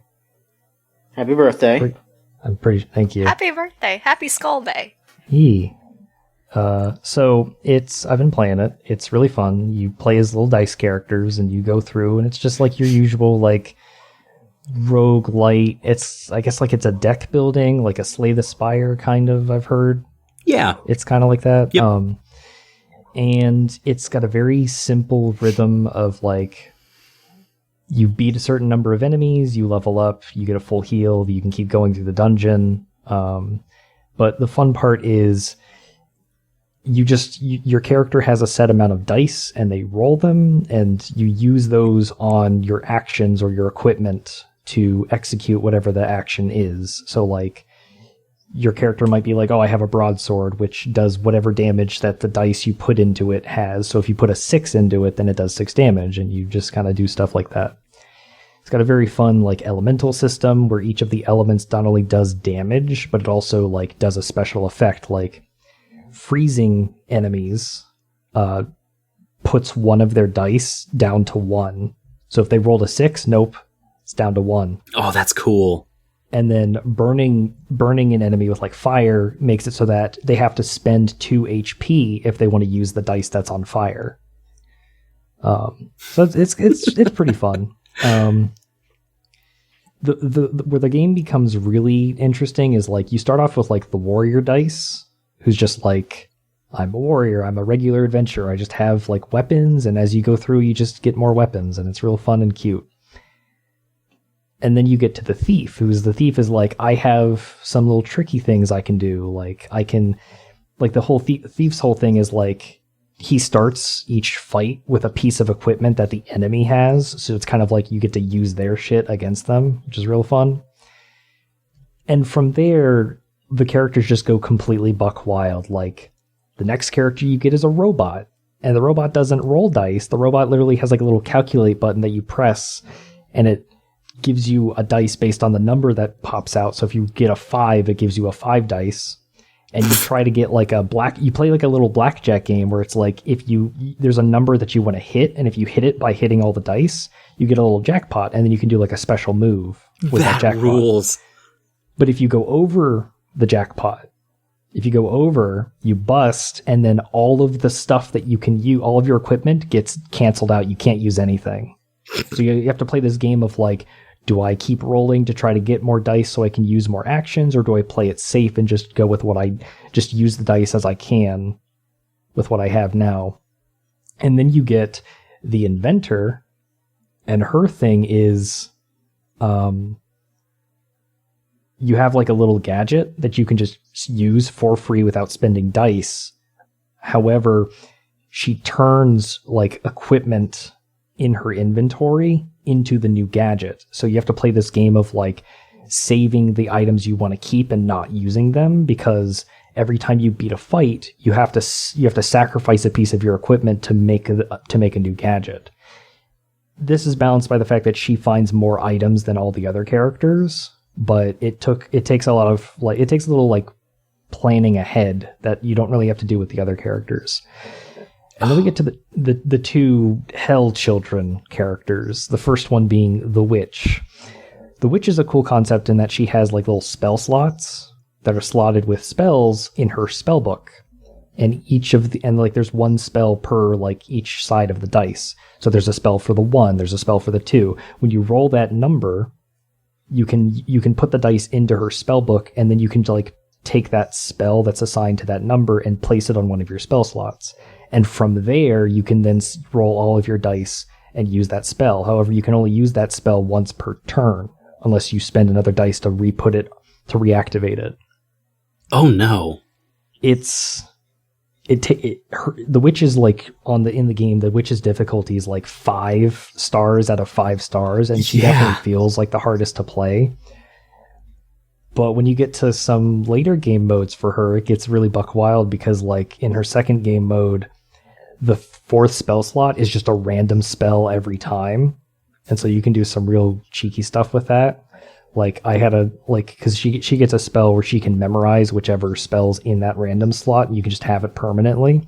So there was one moment where I had a spell that was just Meteor, which just does 20 damage, which is absurd. Most things only do like 4 or 5 damage at most. And then I combined Meteor with a spell that lets you do an attack twice. So it was just raining 2 meteors down on people. It was good. Hell yes. Oh, that's very good. And the last character that I have, I don't know if there's any more than this, is the Jester, who is a huge big bastard. Joker's trick. Jester's normal game mode is they have cards, and they have like a little readout that tells you this would be so much fun for like actual card games like Yu-Gi-Oh! And Pokemon. Jester has like a little readout that tells you like the next 3 cards that are going to be coming up that you're going to draw. Oh, sick. And then Jester's like limit break, because the dice all have limit breaks, is called Snap. And what Snap does is it automatically uses the 2 cards, any matching cards in your hand, for free. So if there's 2 cards that are the same card, you can just use Snap, and then you can use those cards immediately without having to pay the cost. And I thought, oh, that's pretty cool. But then I realized, oh, you can keep getting matches, and you can just keep the Snap going basically indefinitely. Oh, so no. if you play your cards right, you can literally go through your entire deck and just like completely destroy opponents. It's really fun. But I say it's a bastard because every time you clear like an episode by going through a dungeon and clearing the boss, you unlock extra game modes for each of the characters. The first 3 are all distinct. The last 3 are all like basically the same. Like one is just the enemies are stronger, or all the items work differently. But the first 3 all have like really unique game modes. Like the Jester's third game mode really sucks, because what it is you no longer can see which cards you're going to draw. Instead, you have a special action where you can delete permanently the first card in your hand, which sounds bad, but then the whole conceit of this game mode is every time you defeat an enemy, you get all of their actions added to your deck. Whoa. So normally you start with 9 cards, and by the end you will have like 56 cards in your deck. No, getting rid of those cards is always helpful. And it's a nightmare. Yeah. The game itself is pretty fun, though. I definitely check it out if you're into like deck building games, sort of, or like the roguelites, where it's like because you can kind of make a build, but you can't like make a build from the start. You have to kind of make your build on the fly by picking up items and making careful decisions with all your dice. It's a really clever, fun game, and I've got like 31 hours into it. I mean, it's an all-star lineup too. Like graphics by Marlo Daub and Chipsel on the music and Terry Kavanaugh's designs from VVVVVV. Like, God, it's... I'm so happy that it exists, and I need to go play it. It's such a fun, wholesome game that destroys my soul every time like I lose, because it took me 20 tries to clear that jester thing where you get your enemy's stuff. Very cool. I literally only cleared it today. Wow, congratulations. Yeah, thank you. That seems so your kind of game too. Like, you must be having a great time with it. I mean, like, I wanted to make like a jester glamour for my Final Fantasy XIV character, but then I find out that all the jester outfits are only for casters. Like, I can be a black mage jester, but I can't be a ninja jester, which kind of sucks because ninjas have trick attack. So you can't be Joker's trick. Last thing I'll say, the jester's limit break during the game mode where you take your enemy's like items, it's literally called magic trick. You want to know what it does? You just fucking discard your hand. It's sorry, every time I just imagine jester's trick just throws the cards at the enemy. Just throw them on the fucking ground. You want to see a magic trick? Boom. Fuck you. Get out of here. But yeah, that's Dicey Dungeons. All right. Thank you so much. Mm-hmm. Elvie. Yeah. Why don't we touch upon a bunch of stuff that you've gotten up to, because you've got a lot to talk about, and I don't want to cut you out. Too. But what's going on? What's going on with you just in general? What's some stuff you want to talk about? Okay, I'll just go in order, and I'll be brief with it, because I wrote a review for it on videogamechoochoo.com. Please read it. Yes. Pokemon Masters, surprisingly, it was actually like a good game. Well, so far, it's a good. Undeniably, it's a gacha game that's targeted for the demographic of Pokemon fans, which are mostly children. So just keep that in mind. So, yeah, of course they have a new region for this, and this game basically unites and brings together a bunch of major characters from the franchise, specifically gym leaders and the main player characters throughout the history of the series. And hey, you can recruit them all on the team if you want. So the premise of the game is that you're on this man-made island called Pasio? I am not sure still. But anyway, it's a man-made island specifically and solely for to hold this tournament, bringing all these significant characters together. And the whole gimmick with this game in particular is that unlike other Pokemon games where you have a party of Pokemon, trainers can only really have one with them, and these pairings are called sync pairs. So you're coming in as a trainer trying to enter this tournament, and you have to be qualified. You have to follow that rule, and it also appears to be some sort of weird natural innate thing that this island has. Again, it's another gimmick for this game specifically. Apparently, the default names of the main character is either Scotty or Betty. Pretty incredible. What? But Scotty but anyway, or Betty? Scotty or Betty. I chose a Betty. Okay. But anyway, you go in the game and yeah, immediately, Misty and Brock befriend you, and they're like, oh, hey, let's join in on your team, because otherwise we can't qualify the tournament. Okay, yeah, so the whole thing about the fact that you can only have really one Pokemon attached to you, as a result, people have to team up in teams of 3, so essentially these battles are 3-on-3 battles. But in the end, that ultimately means that you just have 3 Pokemon. And, once they're all wiped out, that's it. You lose the battle. Yeah. So, the gameplay is, basically divided up into chapters, stages, what have you. And yeah, it's just kind of like a gauntlet thing. It's just either you got a story scene and you're rummaging through the island and trying to recruit more people and ally more trainers to join on your team. Like Misty and Brock, which you get up front. And then shortly after, Rosa, the main one of the player characters from the series comes in. as another ally. Eventually Barry, etc. It's just you get a bunch of like these characters that by natural progression of the story. But meanwhile, you can also unlock them if you do like bonus things in the game, such as pulling some gacha. As far as so again, first and foremost, yeah, this game has microtransactions. But from my experience, and again, you can read more into it in my nicely written review, thanks to the help of many people who helped edit it. Thank you, team. Yeah, you can like spend in-game currency to draw up some new trainers to join in our team, but also like you can speed that up by spending real money if you want to.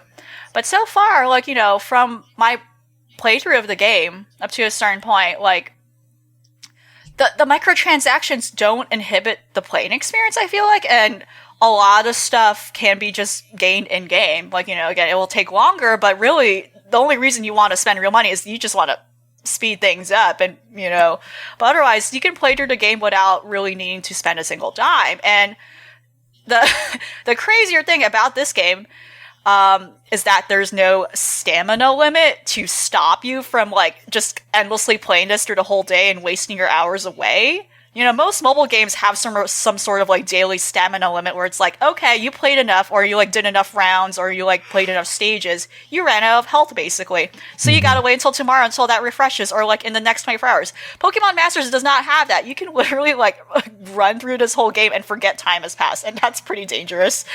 But yeah, this is essentially a waifu game for like Pokemon fans, because this is what you're doing. You're collecting characters. You're not technically collecting Pokemon. You're technically collecting characters with their Pokemon. Oh, yeah. So you mean like folks are out there wailing for Cynthia? Yes. Who? Yes. You know, early on, I don't think she's like. I wonder what Pokemon she'll have attached with her. But so far she doesn't seem to be unlockable. But eventually, pretty sure. Yeah. I mean, that does make sense. There's one detail about this game that I didn't realize until I came face to face with it on Twitter like a couple days ago, because it's a Pokemon game, so I didn't expect this to be in the game, and it is. The characters have voice acting. They do. And on that, I was playing it with the English voice acting, so it was very jarring because I'm really used to hearing the sort of voices the initial 4Kids dub of the anime established. Like I'm used to hearing like, you know, Gary Oak with the snot-nosed bratty voice.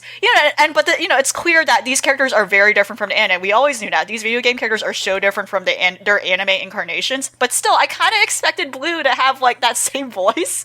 I don't know. It was kind of jarring. Yeah, but Blue's characters kind of a like nicer Misty guy. and Brock were very different. You know, and it's like, oh, this is interesting. Even the gym leaders who like otherwise kind of are pretty parallel with their anime incarnations, they had very different voices. But yeah, the game looks cute. It looks good.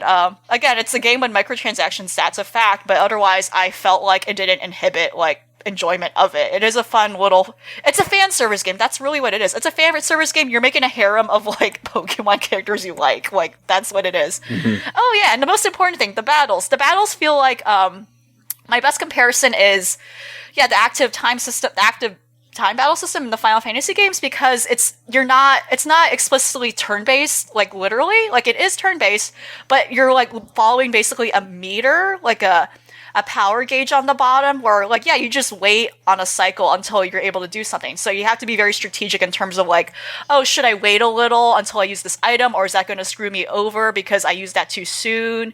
Stuff like that. That makes sense. And and when you hit a certain point and like, when you hit a certain number of turns in the battle, a special sync pair move, a special sync pair move like is unlockable, and like, well, not unlockable, but you can start using it, and which is basically like a big mega power move that trainer and that Pokemon can use. Like Brock is pretty great because Brock has one with his Onix. Everyone does. I don't know why I said that. I mean, Brock's sync pair move with his Onix is pretty great because basically he does his like whole like endurance thing where he his shirt basically explodes off him. Like the animation sequence for it is pretty intense. His shirt explodes off him and his Onix like just dumps a pile of rocks on the enemy, and it's pretty funny. Rock hard action. Like the animation. Yeah, the animation and the special effects are really cute. It's a game that looks really good. Yeah, honestly. But yeah, it definitely has a lot of optimization issues. At least last time I played, I don't know if it has improved since. It definitely suffers from that sort of thing, which is very typical of a mobile game launch, though, to be honest. But yeah, it's a cute thing if you just want to play it, in your spare time. It's definitely not a bad game. It definitely has like those technical issues, but it's a fun little thing to fill the air up if you're waiting for the next Pokemon game, really. And also, parents, watch your kids. Yeah, right. Go read LV's review if you're still on the fence. She had good work with it. What else, though? What else is going on with you? Oh, most importantly, I've been playing WoW Classic. Welcome to the MMO zone. Oh, God. Welcome to the MMO zone. We finally reached that part of the podcast because I do not have a Dane Sim update. Well, I do, but it's not that important. Oh, no. Let's focus on MMOs tonight. Okay, so I gotta say up front, I'm not a vet player of WoW, so I am coming into this with no idea, like, what the fuck, I can't name any of these characters, like, I can't even name the NPCs, like, I can't even really be specific with what I just, like, the past 10 levels, I can't really say specifically what I've been doing, because it's just not something that sticks in my mind, right? It's not something I'm that emotionally attached to. But I have, like, played the regular version of WoW as is for a bit, but I'm definitely not one of those people that has, like, has a strong connection to this thing that's very sentimental, like, oh, I played this for years, like, I was there when the Wrath of the Lich King, like, I can't, like, express that same nostalgic, like, sentimental feelings about this game. But nonetheless, I played, regular WoW for a little bit just to, like, get into the feel of this before jumping in. Because, yeah, I was just curious because I also have, like, a lot of friends and coworkers who were, like, really excited for this coming out because they're like, the vet, former WoW players who are like, oh, shoot, like, I'm down for this. Like, I want to, have a reunion with my squad. Maybe I can find them. It's like, oh, it's, like, cute. The hype is there. And the hype is still there, honestly. But, yeah, I did that. And I was really not into the regular version of WoW. Like, I honestly did not find it interesting. I found it kind of boring, like, when I was getting into that and trying it.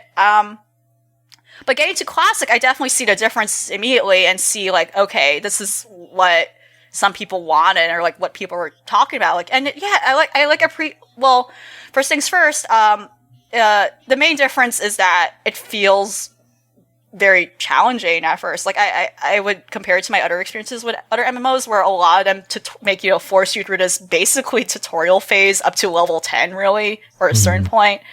Whereas this, this version of WoW, like, it doesn't really hold your hand. And the stark difference and most noticeable thing between Classic and the current incarnation of WoW is that when you do quests, you really have to, like, in Classic, you really have to look at the map and actually, like, follow a map. There isn't really something that will automatically, like, hone in and help you and guide you, like, a GPS to get to, like, your quest destination or, like, to get from one point to another. So that's pretty cool. Like, it kind of forces you to really actually immerse yourself and, like, explore the game and think about where you are. Like, a lot of MMOs today have the auto running feature, like the auto questing feature, and you're still playing the game, but I understand why that feature is needed. Because I think it encompasses, like, a bigger problem with MMOs in general in terms of, like, spatial relationships and, like, going through maps and, like, nothing is happening. Like, how do we define, like, how far things are, but then there's nothing really happening as the player is walking, like, for miles on end or, like, on a mount miles on, right? Like, that's a big problem. That's why that feature is there. It's also, like, could be, like, it's also, like, a nice accessibility thing, too, probably, if it's, like, really just, like, annoying and, like, really a pain to, like, actually, like, do that. But yeah, WoW Classic does not have that. You actually have to look at the map and, like, think about, like, remembering all these, like, fantastical names and being like, oh, okay, this person is here northeast from this location. I gotta actually look at the map and figure that out. And yeah, in general, and I guess it's because the hype is still big. I literally played maybe, like, the second night this got online, and yeah, the queue was wild. There was, like, thousands of people. Like, I it took, like, an hour and a half for me to get in. What? Apparently the night before was apparently much worse. Some people did not get in until, like, 2 a.m. I don't. It was interesting. Get it. I don't get it. I don't get it. I don't get it either. A lot of people are into it, though. The third night, though, the third night I logged in, like, there was no queue at all, though. I just got in smoothly, so I guess, like, the insanity has died down. But there's still, like, a significant amount of people active and playing the game online, and people are, like, talking really nicely in general. And it's like, oh, yeah, like, again, I have no, like, attachment or, like, previous experience with the community, but, like, at least so far, so far, like, people are, like, acting nice. Like, it seems like people are going through the honeymoon phase of, like, oh, yeah, like, I'm glad to have this again and all that. So, ultimately, though, I can't really, like, from my experience of it, like, it feels like, I would say, really, that I don't know if it's, like, a game I like, but it's definitely, like, I feel like Classic is definitely more enticing to me than, like, the current iteration of WoW. I think solely because it's difficult, or not difficult per se, but solely because it has certain stakes in it that makes it hard, I'm not used to doing this in other MMOs, where I feel like in a lot of other MMOs they do hold your hand a lot, and that this was really, like, a huge contrast to current WoW. A big thing, like, I would say, even as someone who's not that familiar with a franchise, is, like, yeah, like, it's a little weird that, maybe because it's just an early build of it, but, like, yeah, like, like, raising a lot of questions, like, okay, how is this going to be sustainable in the long term? Like, what are they going to add, or are they going to start eventually, like, streamlining this more? Like, things like, oh, yeah, it's still, like, the chunky, like, graphic style that from years ago. So, you go in, it's like, oh, you have all these polygonal, like, people. Like, the graphics is very dated, obviously. And there's nothing wrong with that, but I'm just saying, yeah, it's charming, and I'm just saying, like, are they going to keep that, like, in the long term, or are they going to change it? And, like, are they going to go through, like, all those phases of other things they added probably in the game's initial timeline, right? Like, so, like, story-wise, yeah. World of Warcraft Classic is a very, like, D&D 3.5 kind of MMO, where it feels that way. You even have, like, you have to change your elemental affinities every dungeon if you're, like, a mage. Because exactly. if you're going into the fire dungeon, you have to have fire protection on the party. If you go into an ice dungeon, you have to have ice. And none of the other expansions are that, like, granular of a scale. And so they did a lot of work in their systems to make it feel like you are doing a Dungeons and Dragons-esque campaign or encounter. And that's really what's cool. I think that's what people are reacting to the most in all of this, is, like, they're going into these early level dungeons that they used to just walk all over, and now they're actually hard and require participation and teamwork, and for everyone to be on. I got hit with just a horrible wave of nostalgia and pain when I heard, we have to watch for the Pats appearing behind us, and I was like, Pats, patrol units. Oh God, there's patrol units in these dungeons. That's such a bad idea, but holy shit, those terrorized us. Patrols. Yeah, it's really interesting. Like, I'm curious to, like, hear, like, I'm not sure if this is something I will play in the long term, but, so far I'm like, okay, I'm on this ride. I'll just see how it goes. I haven't really allied with anyone in particular. I'm probably going to, like, talk with my, like, coworkers and stuff, like, oh, yeah, let's do something together. But, like, it's cool that you're bringing it up, because also it's, like, an interesting question of, like, like, what about also, like, some of the problems that were probably, like, like, a big issue in terms of, like, especially since, like, right, the characters in WoW and the classes are very, like, it's very insular, like, it's like, okay, you got to play this story character up on what, otherwise this situation's not going to work at all. Like, it's very, like, certain things will be very inaccessible unless you really do specific things, right? So I'm curious as to see, like, how 100% are they going to preserve the game in the state it really was before they might start getting, like, I don't know, like, start getting things that are addressing, like, oh yeah, this thing was actually a problem. Maybe we should not keep this for nostalgic purposes because this was actually bad, and maybe that's why we changed it to begin with. I'm just worried I can't trust Blizzard with them keeping a game up at all. Right, and that's the other issue, of course. I'm worried that the deadlines are going to dry up, and then everyone's going to go home because there's no way to go from level 1 to level 10. What are you playing, LV? I'm playing a gnome warlock. Nice. Okay, that's really good. That's not the answer I would have expected, but I respect it.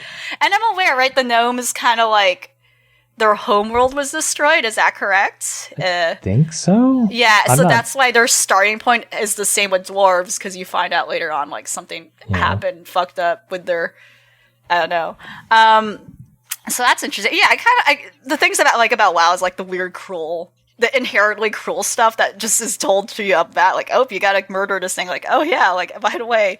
But that's what I, like, kind of respect. It's like, oh wow, this is kind of gnarly. But yeah, that's my experience so far. Again, it's like I'm playing this as someone who doesn't have, like, the initial, like, foreknowledge of some of these things, so I actually don't know what's good or bad, right? I'm just, like, going with the flow. I like otherwise, that. That's great. Yeah, otherwise it's like, okay, yeah, I'm going in blindly, so it's like, oh, okay, this is it. And, like, there was a really good piece someone wrote about, like, you know, this game is, like, you know, like, obviously, like, nostalgia is, like, a big thing, and that's kind of, like, a big theme of the zeitgeist we're going in through, like, fiction, law, art, and media, and all that. Like, music is obvious. Music is obviously, like, drawing a lot and returning to, like, a lot of, like, those sort of thematic elements and the way music is produced, like, drawing back, obviously, from the 80s, 90s, etc. And fashion, of course, too.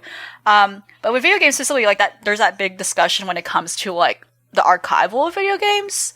And I think it was Rose who talked about it in the last podcast, where, like, you know, the issue of, like, you know, the whole big crackdown on emulators, and now it's like, oh geez, well, the emulators kind of were a big part when it comes to the preservation of, like, obscure games, especially, or the sort of games that just are not, you know, not in the minds of people besides, like, mainstream titles or, like, big iconic titles. But, like, the preservation of online games, when, like, you know, normally when an online game updates, there isn't a copy of it. It just updates. It changes the whole game in MMO. And it's interesting how Classic might be, like, kind of like one solution to it, but also not. So it's kind of banking on nostalgia, but also Classic seems to be, like, important in the conversation about, like, how to preserve games, but also in the scope of, like, what about MMOs where, or, like, you know, sort of games that depend on, like, an online service where that's not really something thought of when the game is always changing and there never really is a kept copy of the original version of that game. Like, should there be kept copies of, like, different online game versions, etc.? Yeah, like, you know, to segue into that, Bless Online is officially shutting down this weekend. And that will be Online! Holy shit! It all comes around. And not a single region in the world, as far as I know, has any server online for Bless Online at this point. This is the last iteration of the game. When's it coming back? You know, meanwhile, I don't know. Meanwhile, the developers are like pushing this weird, like, console iteration of Bless. You know, it's like I don't know what's going on with that. They're planning to push that out for this autumn. Incredible. It's already autumn, though. I don't know. They're really pushing that out, and it's basically like a single player. Well, not a single player. It still has online mechanics, but whatever. It's like it's some sort of weird single player possible iteration of Bless Online. I don't know. So wait, Bless Online is closing this weekend, and Bless Offline for the video game console is releasing in a month or something. Yeah, this season or something. This quarter. It's called Bless Unleashed. There you go. Oh my god! What an MMO update. It has. So it has the character creator, the infamous character creator is like, oh, whoa, that's so detailed. And it has all the classes, so I don't understand what this game is. Like, no one does, but it's something they're pushing out while simultaneously, shamefully, they're closing Bless Online, so I don't know. But yeah, wow. Very interesting. So I guess if you can't save your MMO, make, like, a single player version of it, that's another answer to archiving games, sure. Yikes. Rose's talks on WoW Classic was blowing my mind when they just didn't talk to RuneScape developers at all on this, who've mastered that entire... that's... Last week's podcast was also incredible. Anyway. But yeah, that's, like, an interesting question, I don't know if this will be... Like, so far, a lot of people are happy with it. So far, everybody's like, oh, this is great. Again, it might be just the honeymoon phase, but in the long run, like, will things have to be changed eventually, and like, what is this, like, what Blizzard's track record, like, I don't know, like, how long will this last, etc. So there's a lot of stuff going on. But for now, I'm just in this stream, swimming along. All right. We are running low on time. There's a lot of other stuff that we would talk about, but I think we have to just go to questions. Sorry, everyone. No, that's totally fine. The direct took up a lot of time. Let's get to questions, though. If you want to send in questions, go to videogamechoochoo.tumblr.com/ask. Harlequin Wheels asks, how would you update your favorite 64 Melee or Brawl Smash character to give them a gimmick similar to the ones all the new characters in Ultimate seem to have, such as Rebellion gauges, ink tanks, and MP meters? So, we mentioned this earlier, like, so many of these new characters are having meters and shit. If you were going to, like, revamp one of the old characters that are your favorites, what would be... How would you... edit them? I think Captain Falcon should have a speed gauge. Like, he can pick up turbo over the course of a game, and he gets faster. That's interesting. Okay. I'd probably give Marth a not a durability meter, because that's kind of what Robin already has, but like a charm meter. Because the current thing with all the Fire Emblem games is the main character, like the Lord, their skill is called Charm, and that's usually like why they're the leader of the group, because it's basically just a general like charisma boost. So I'd give Marth, who's like the original protagonist, I'd give like him a Charm meter, and then like once it like maxes out, he just has like an increased chance to like basically like get a crit for his like smash attacks or his regular attacks. Nothing super fancy, and you'd still have to like use the tipper on his sword to bring out the full damage, but it'd basically just be like a little damage boost. Okay. LV, do you have one? I'm not that familiar with Smash mechanics, so I don't really have an answer. Okay, that's fine. Yeah. I'm trying to think of what you would do for Mewtwo. Yeah. Because, I mean, his whole thing is like he's got psychic powers. Yeah. I know what I would do. Psychic. Yeah? So Mewtwo gets like a psychic boost, but then has limited PP for all of his special moves. So you have like a little box, kind of like a hero, where it shows you how much PP you have for each move. Or maybe it works like Banjo and Kazooie, where it has the golden feathers that show up each time you use a move. Kind of like that, but it applies to all the special moves. Is that a thing in Banjo Kazooie?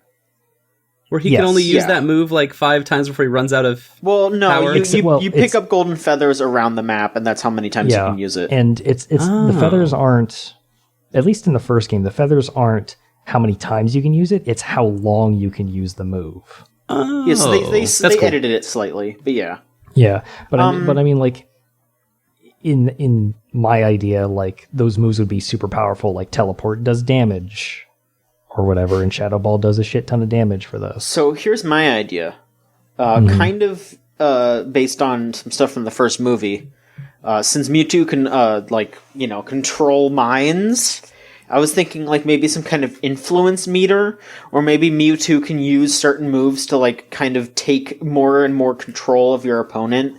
And so, for example, maybe after a little bit of the meter is filled up, they will, like, not be able to use some moves, or you can, like, or you could do, like, a button combination, and then it would, like, cancel a move in the middle of it, like, sort of a counter. And then maybe if it's all the way full, you can just full on control them and have them walk off the stage. Mewtwo's just gonna get pissed off and turn everyone to stone, and the only way to bring them out of the stoned state is to Pokemon cry. tears. You have to cry, and your tears will bring back your character from being stoned state. God. While playing that song in the dub version of the movie. Oh, you'll cry. Was it brother? My brother. Tell me who we're fighting for. God. Yeah, that's my idea. Is an influence gauge. Mewtwo. I want to see Mewtwo taking over people's minds.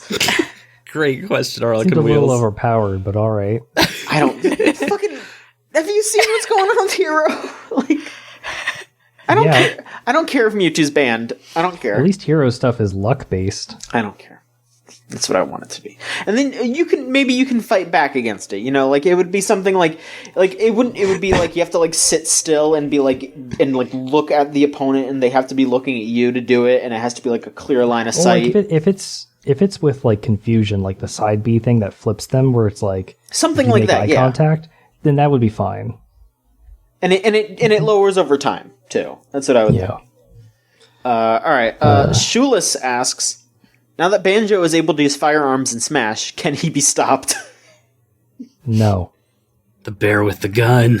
Look, I bear played with a gun. I played Banjo's classic mode, which is very cute, by the way. Yeah, it's all like the duos. Oh, it's not only that, but it's like you're kind of playing Banjo-Kazooie 1 with all the stages. It's very fun. Yeah. Oh. Banjo can't be stopped. I like maxed out the intensity, and I only died once I reached Master Hand and Crazy Hand. So if you're two giant bodiless hands, you can stop Banjo with firearms. If you're not, I wouldn't bet on you. Well, I mean, you don't have the firearms when you're fighting Master Hand and Crazy Hand, so you know. Exactly. That's the only reason they were able to stop me. God, you could just be a bear with a gun. You can. You could just hold a gun. You can. Oh, have you ever sucked up Banjo and Kazooie with Kirby? Yeah. Because Kirby gets a little backpack and a little plush Kazooie that he pulls out of the backpack. It's really cute. It's all felt. It's really cute. And he's got Banjo's necklace, too. Yes, he's got the shark tooth necklace, which... God, I forgot how much of a bro Banjo is. He's so good. He is. It's great. The shark tooth necklace, yeah. That is really his cute. Identifying feature. Not just a bear in shorts, but he has a shark tooth necklace. He's like a bear bro. Yeah. A friend. Anonymous asks, what is your favorite clown in a video game? Oh, wow. 'Tis the season, isn't it? Holy shit. Travis Touchdown. No. Got him. Has there been a clown in a Danganronpa yet? I mean, most of them are clowns. Don't say that. Actually, no. Don't will There's it into one existence, please. There's one in Ace Attorney, though. Yes, I really that's what love, I'm thinking of. Oh yeah, there is. Oh god, that case was terrible. It was a circus roundabout. Born and raised. I really love Skelly in Chrono Cross because he's a skeleton that has he's a clown though. He's like, and you have to like find pieces of him to recruit him. Yes. You have to find his different bone parts scattered across. He's like a secret character. You have to find his scattered bone parts across like the different places. Just, oh my god, he's a skeleton clown. Like, very cool character in Chrono Cross. and his like, oh god, I'm looking at his note. Yeah, of course. Every skeleton character in every video game has, like, bone puns when they have, like, a moveset. Of course he has one. Like, Juggler Vein? Juggler Vein. There you go, that's a skill. So good. But anyway, the concept of him is, like, just funny. I don't know, he's just funny. He's just funny as a concept. I'd be remiss to not bring up Sweet Tooth. Sweet Tooth is an important clown in video games. Uh-huh. My favorite's definitely the Jester from Gauntlet Dark Legacy. Yeah. That's a clown-ass clown character. He throws bombs. It's very cool. Throws bombs. I mean, Kefka's a really easy answer, but also he's fucking Kefka, so... Bastard, man. He's a clown in more ways than one. Absolutely. It's a good character. There's like a Harlequin character in Chrono Cross as well. But she's technically not a clown. You know, she's like a Harlequin. Oh, it's yeah. Difference. A little different. Skeleto is ultimately a clown. Like, he has circus performing credentials. Anonymous asks, besides what we've already seen, do you think any great innovations can be made to the Animal Crossing formula? I feel like this crafting stuff is already like the big innovation. I don't know what else they could do except for making it a completely different game. They need cooking. Sure. I think cooking needs to be a part of Animal Crossing because, I mean, it's the same problem / thingamajig that Pokemon has to overcome, going from a mostly handheld game to the big console. And it just needs to be more densely packed with stuff to compete on the console level. And so hopefully I feel weird seeing Animal Crossing and then being like, we're going to an island. And I'm like, isn't that downsizing from... that seems much smaller and more confined than any of the previous Animal Crossings. The city. The city. So, I don't know. It needs cooking. Yeah, and the food can be given, like, a practical purpose in some capacity. Like, I know, like, you're not playing a character that has, like, stats, but, you know, I can see it being like, oh, gifts to villagers, or, again, just more stuff to display and hoard, right? What else? I don't know. It could be also... they could, like, incorporate, like, a cooking competition. I don't know. Like, there could be, like, some sort of... Like, they probably have to introduce some sort of, like, other mechanic, though. Or some sort of big thing to justify cooking, because, right, like, you know, when you think of cooking games, it usually is, like, to help your character, or, like, heal them up, or, like, boost them in some way. But that's not this something... is Animal Crossing. They could just make it, like, fill out a cookbook, and, like, folks would be into it. There you go. That's true. Yeah. Again, like, there should be, like, a cooking competition that added with, like, things like the fishing tourney and all that. Like, you catch all this fish, and it's like, oh, I can, like, stew this up or fry it, you know? Right. That could be... Yeah, you're right. Add more variety of the uses for the items. Like the fruit, too. This was a question about what we want in an Animal Crossing game. Yep. Sure. I want to take care of other villagers, like when they get sick, or like they have like an accident or an injury, and I have to like go to their house and like help them and take care of them and make them all better. That's really good. Like, I want to, like, read them a story or whatever. That would be fun. Or just don't, and they move away because they... No. Because you're not giving them medicine. No, what happens is if you decide, like, that's not what you're interested in, like, another villager goes and does it. So, like, it's an opportunity to, like, bond with the villager, but if you don't take it, you don't get punished for it. That's much nicer and sweeter than what I was thinking. I don't want Animal Crossing to be like Creepypasta Zone, thank you, or like Dark Sadness. I don't want. No, I just want to take care of Bob when he gets a cold. You know, I love Bob. Who doesn't? I would like them to add like more explicitly defined like part-time occupations or jobs you can do. Yeah. So, you know, they kind of did that, like, you know, they kind of did it with New Leaf, and like, you know, you're the mayor and you have like, you know, these public projects, but like, I would like them to incorporate things like, oh yeah, like, you know, you don't have to explicitly be a nurse or something, but you can work at the clinic and like earn some points, so you can earn those points faster to do things like public projects. Because I felt like a big issue I had with the public project system and stuff, and the point, like, it was just like accumulating those points was hard, really, and like it was just like stressful and like laborious to do that and stuff like that, or like the whole process of getting that like through was like pretty, like, I know they're trying to be realistic with it and all that and give, you know, like some difficulty, but it was kind of laborious. But I feel like if you add more things, like, yeah, you can do, like, yeah, basically like civic duty stuff. Yeah, like task around town, and like, again, that could go towards a point system that those points can be spent for something or on special things, or like, yeah, again, like what I appreciate would be like, yeah, like into improving the town welfare and quality of life overall. So yeah, again, like working at a clinic, or like helping at the post office, or like, you know, yeah, stuff like that, or like litter committee, like picking up the trash around. I mean, you can sell weeds now, apparently, right, in the new one, but yeah, stuff like that. Mm-hmm. All right. Let's see here. Anonymous asks, will we ever get another Viva Pinata, and do we deserve it? I'm going to say no and no. No. No to both. No and no is pretty, yeah. We don't deserve it, yeah. We don't. We don't. I'm sorry. And finally... That answered that. Yeah. I think, yeah. All right. And finally, Wormghoul asks, in the beginning of the first Deadly Premonition, York informs us of the BDSM relationship held by Tom and Jerry. What cartoon character kink do you think we'll learn in Deadly Premonition 2?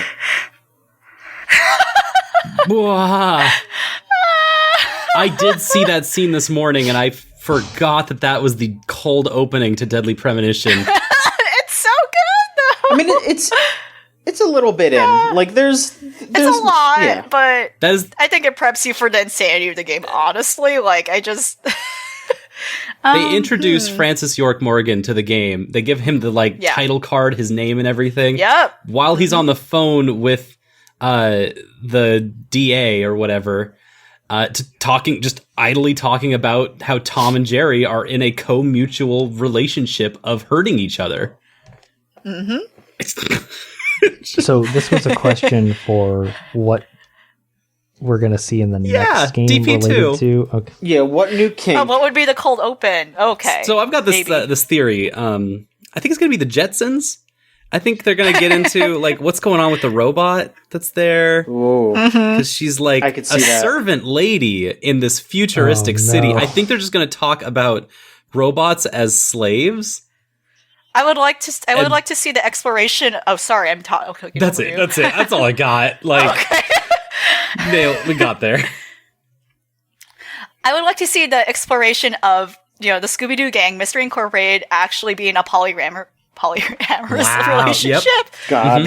They're always in that van. Like, hey, and then why aren't, that none of that's none of the deal's sealed between Daphne and Fred. Like, fuck that. No, they're all fucking each other. I'm sorry. Like, what else are they doing in between trips? It's gonna be York driving his car and typing on his laptop in the passenger seat, like in the first game. In the pouring rain. And he's going to be in the pouring rain, and he's driving 65 miles an hour, and he's probably not going to be... Well, he'll have a seatbelt. His heart rate is increasing.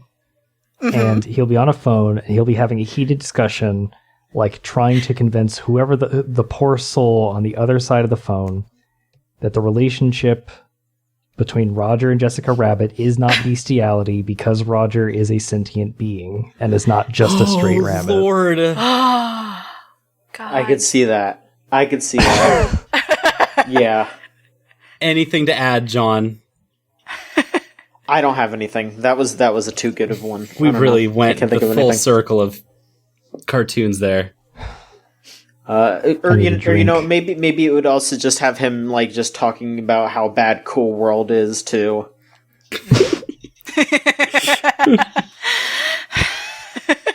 Be like, yes, there is some messed up things in Who Framed Roger Rabbit, like Roger fucking Jessica Rabbit, but you also have to think Cool World also came out, and that movie is awful.